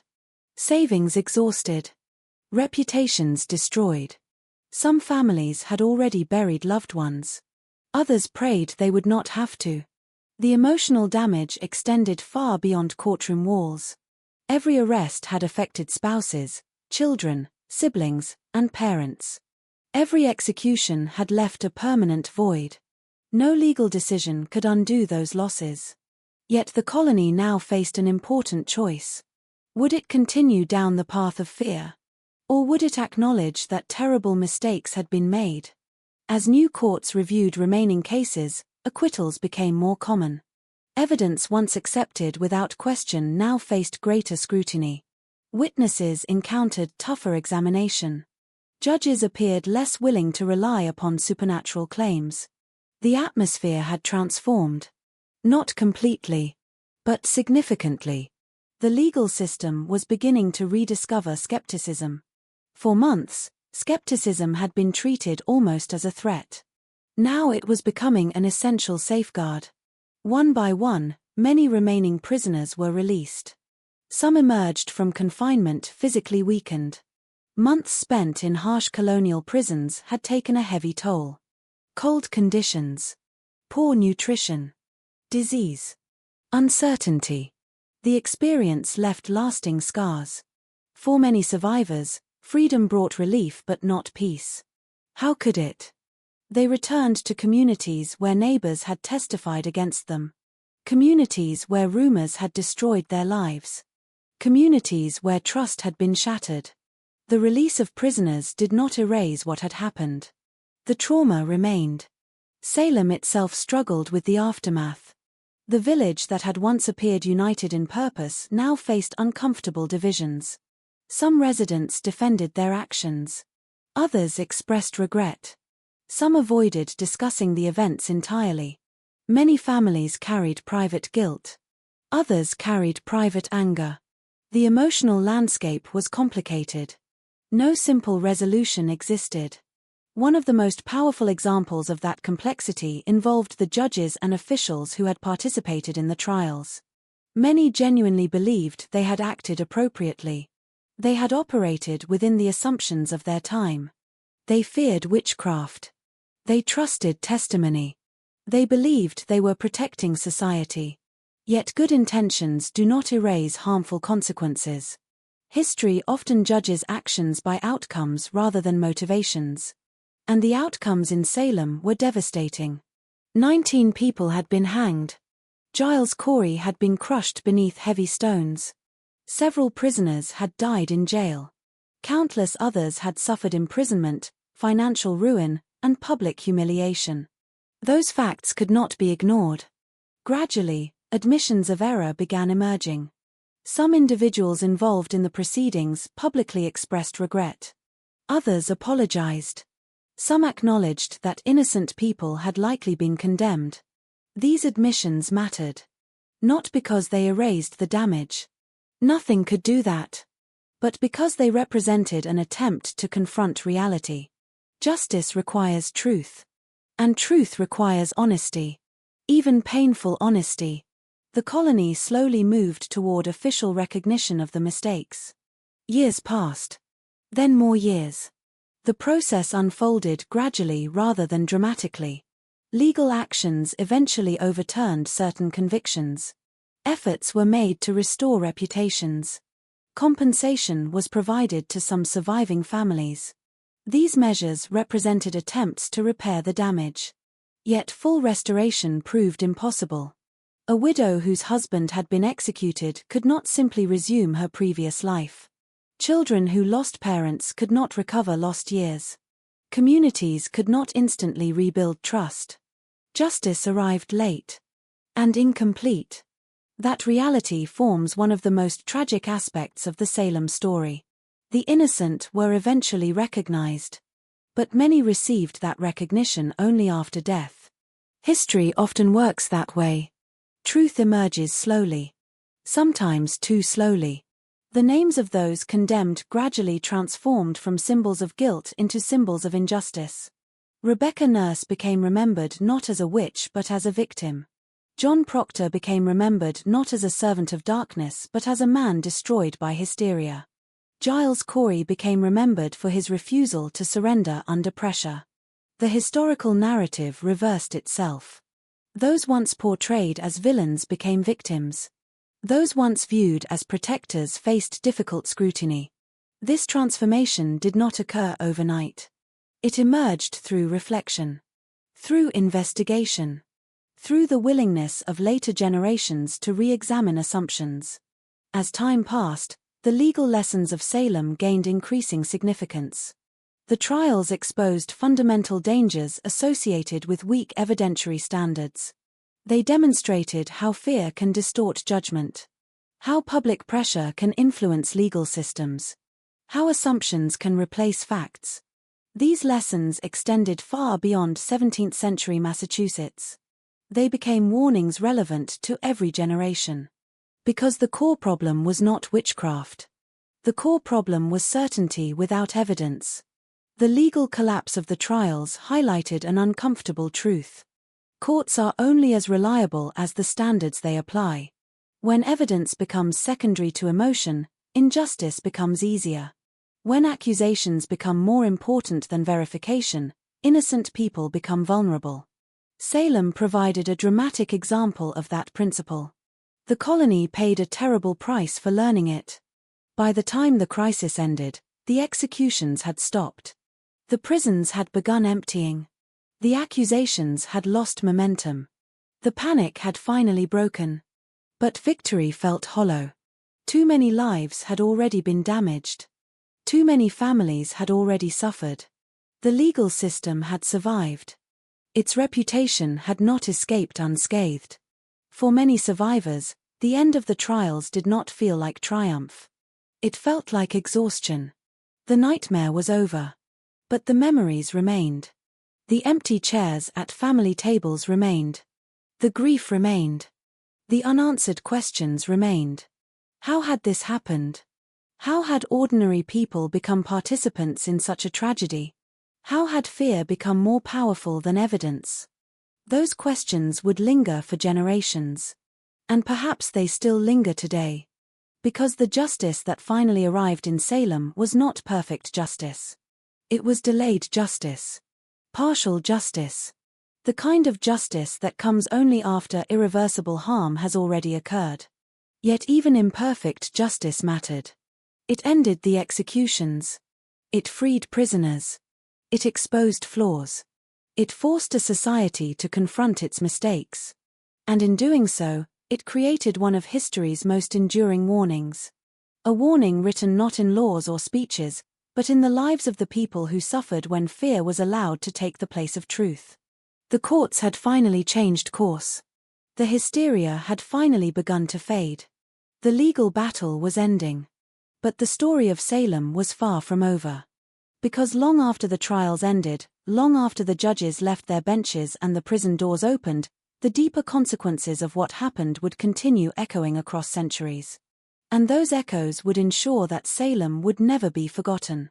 Part 9. The Aftermath. When the last prisoner walked free, there was no celebration. No public relief. No sense of closure that matched the scale of what had happened. The Salem witch trials did not end like a story that neatly resolves itself. They ended like something that had burned too long and finally exhausted its own fuel. What remained was silence. And memory. The village of Salem slowly returned to its ordinary rhythms, but nothing about it felt ordinary anymore. The same roads were still there. The same houses still stood. The same fields still needed tending. But the people who lived there had changed. Some tried to forget. Others could not. In the months and years that followed, families carried the weight of what had happened in different ways. For some, it was grief. For others, shame. For many, a quiet, persistent question that never fully went away. How did this happen here? How did neighbors become witnesses against neighbors? How did fear become stronger than evidence?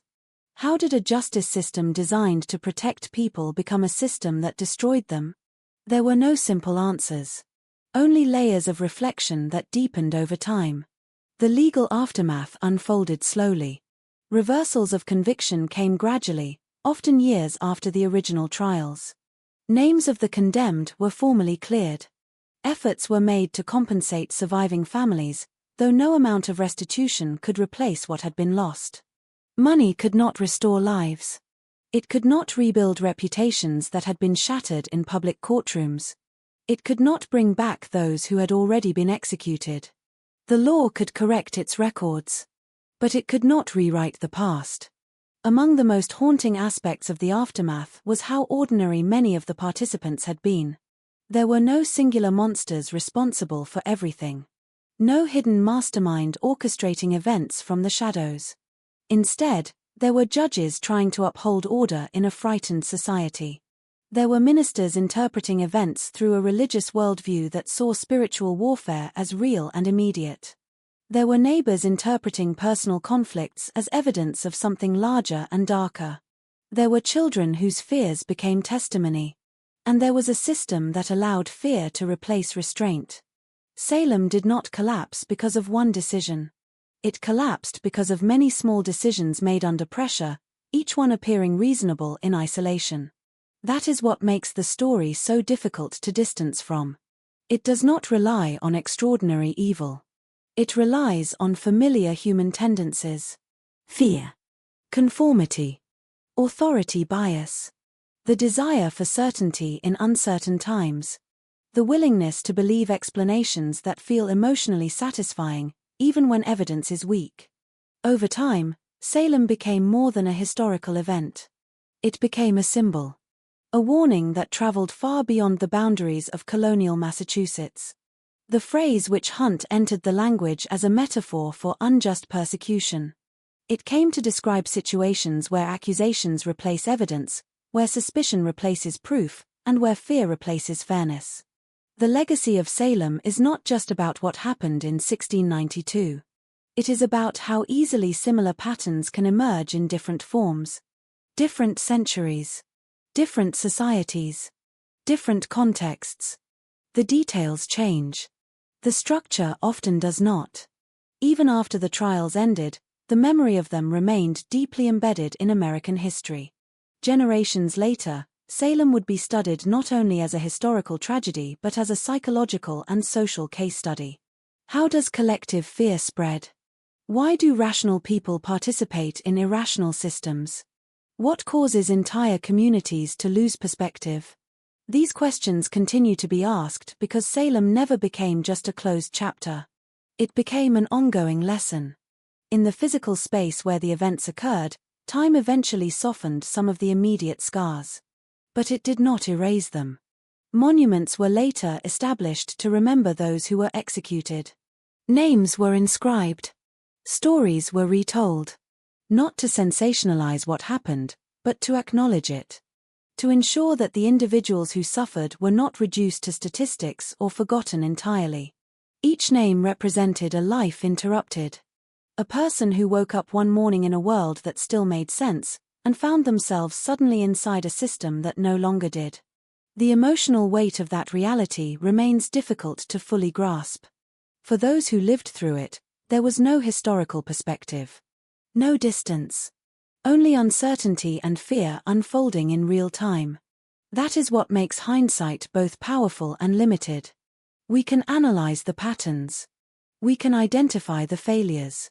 We can name the psychological forces involved. But we cannot fully recreate what it felt like to live inside that moment. To not know where accusations would stop. To not know who would be next. To not know whether speaking up would protect you or destroy you. Salem is often remembered for its executions.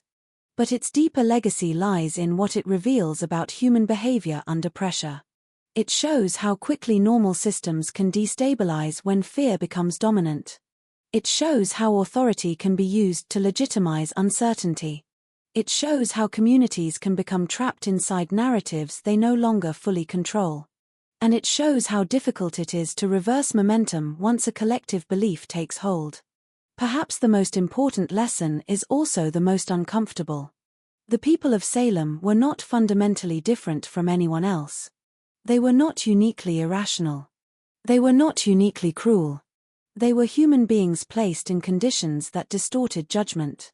Conditions that amplified fear. Conditions that reduced skepticism. Conditions that made certainty feel safer than doubt.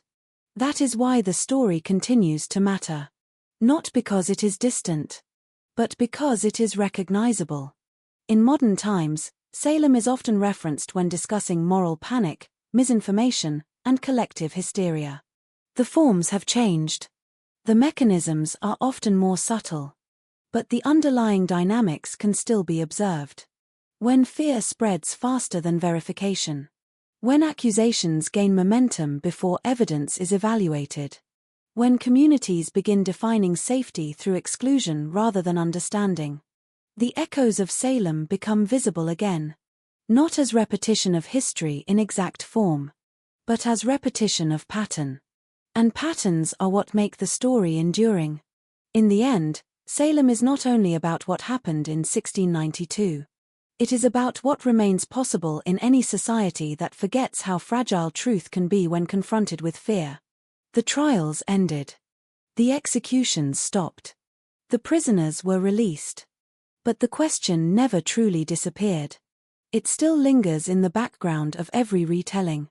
How do we recognize fear before it becomes certainty?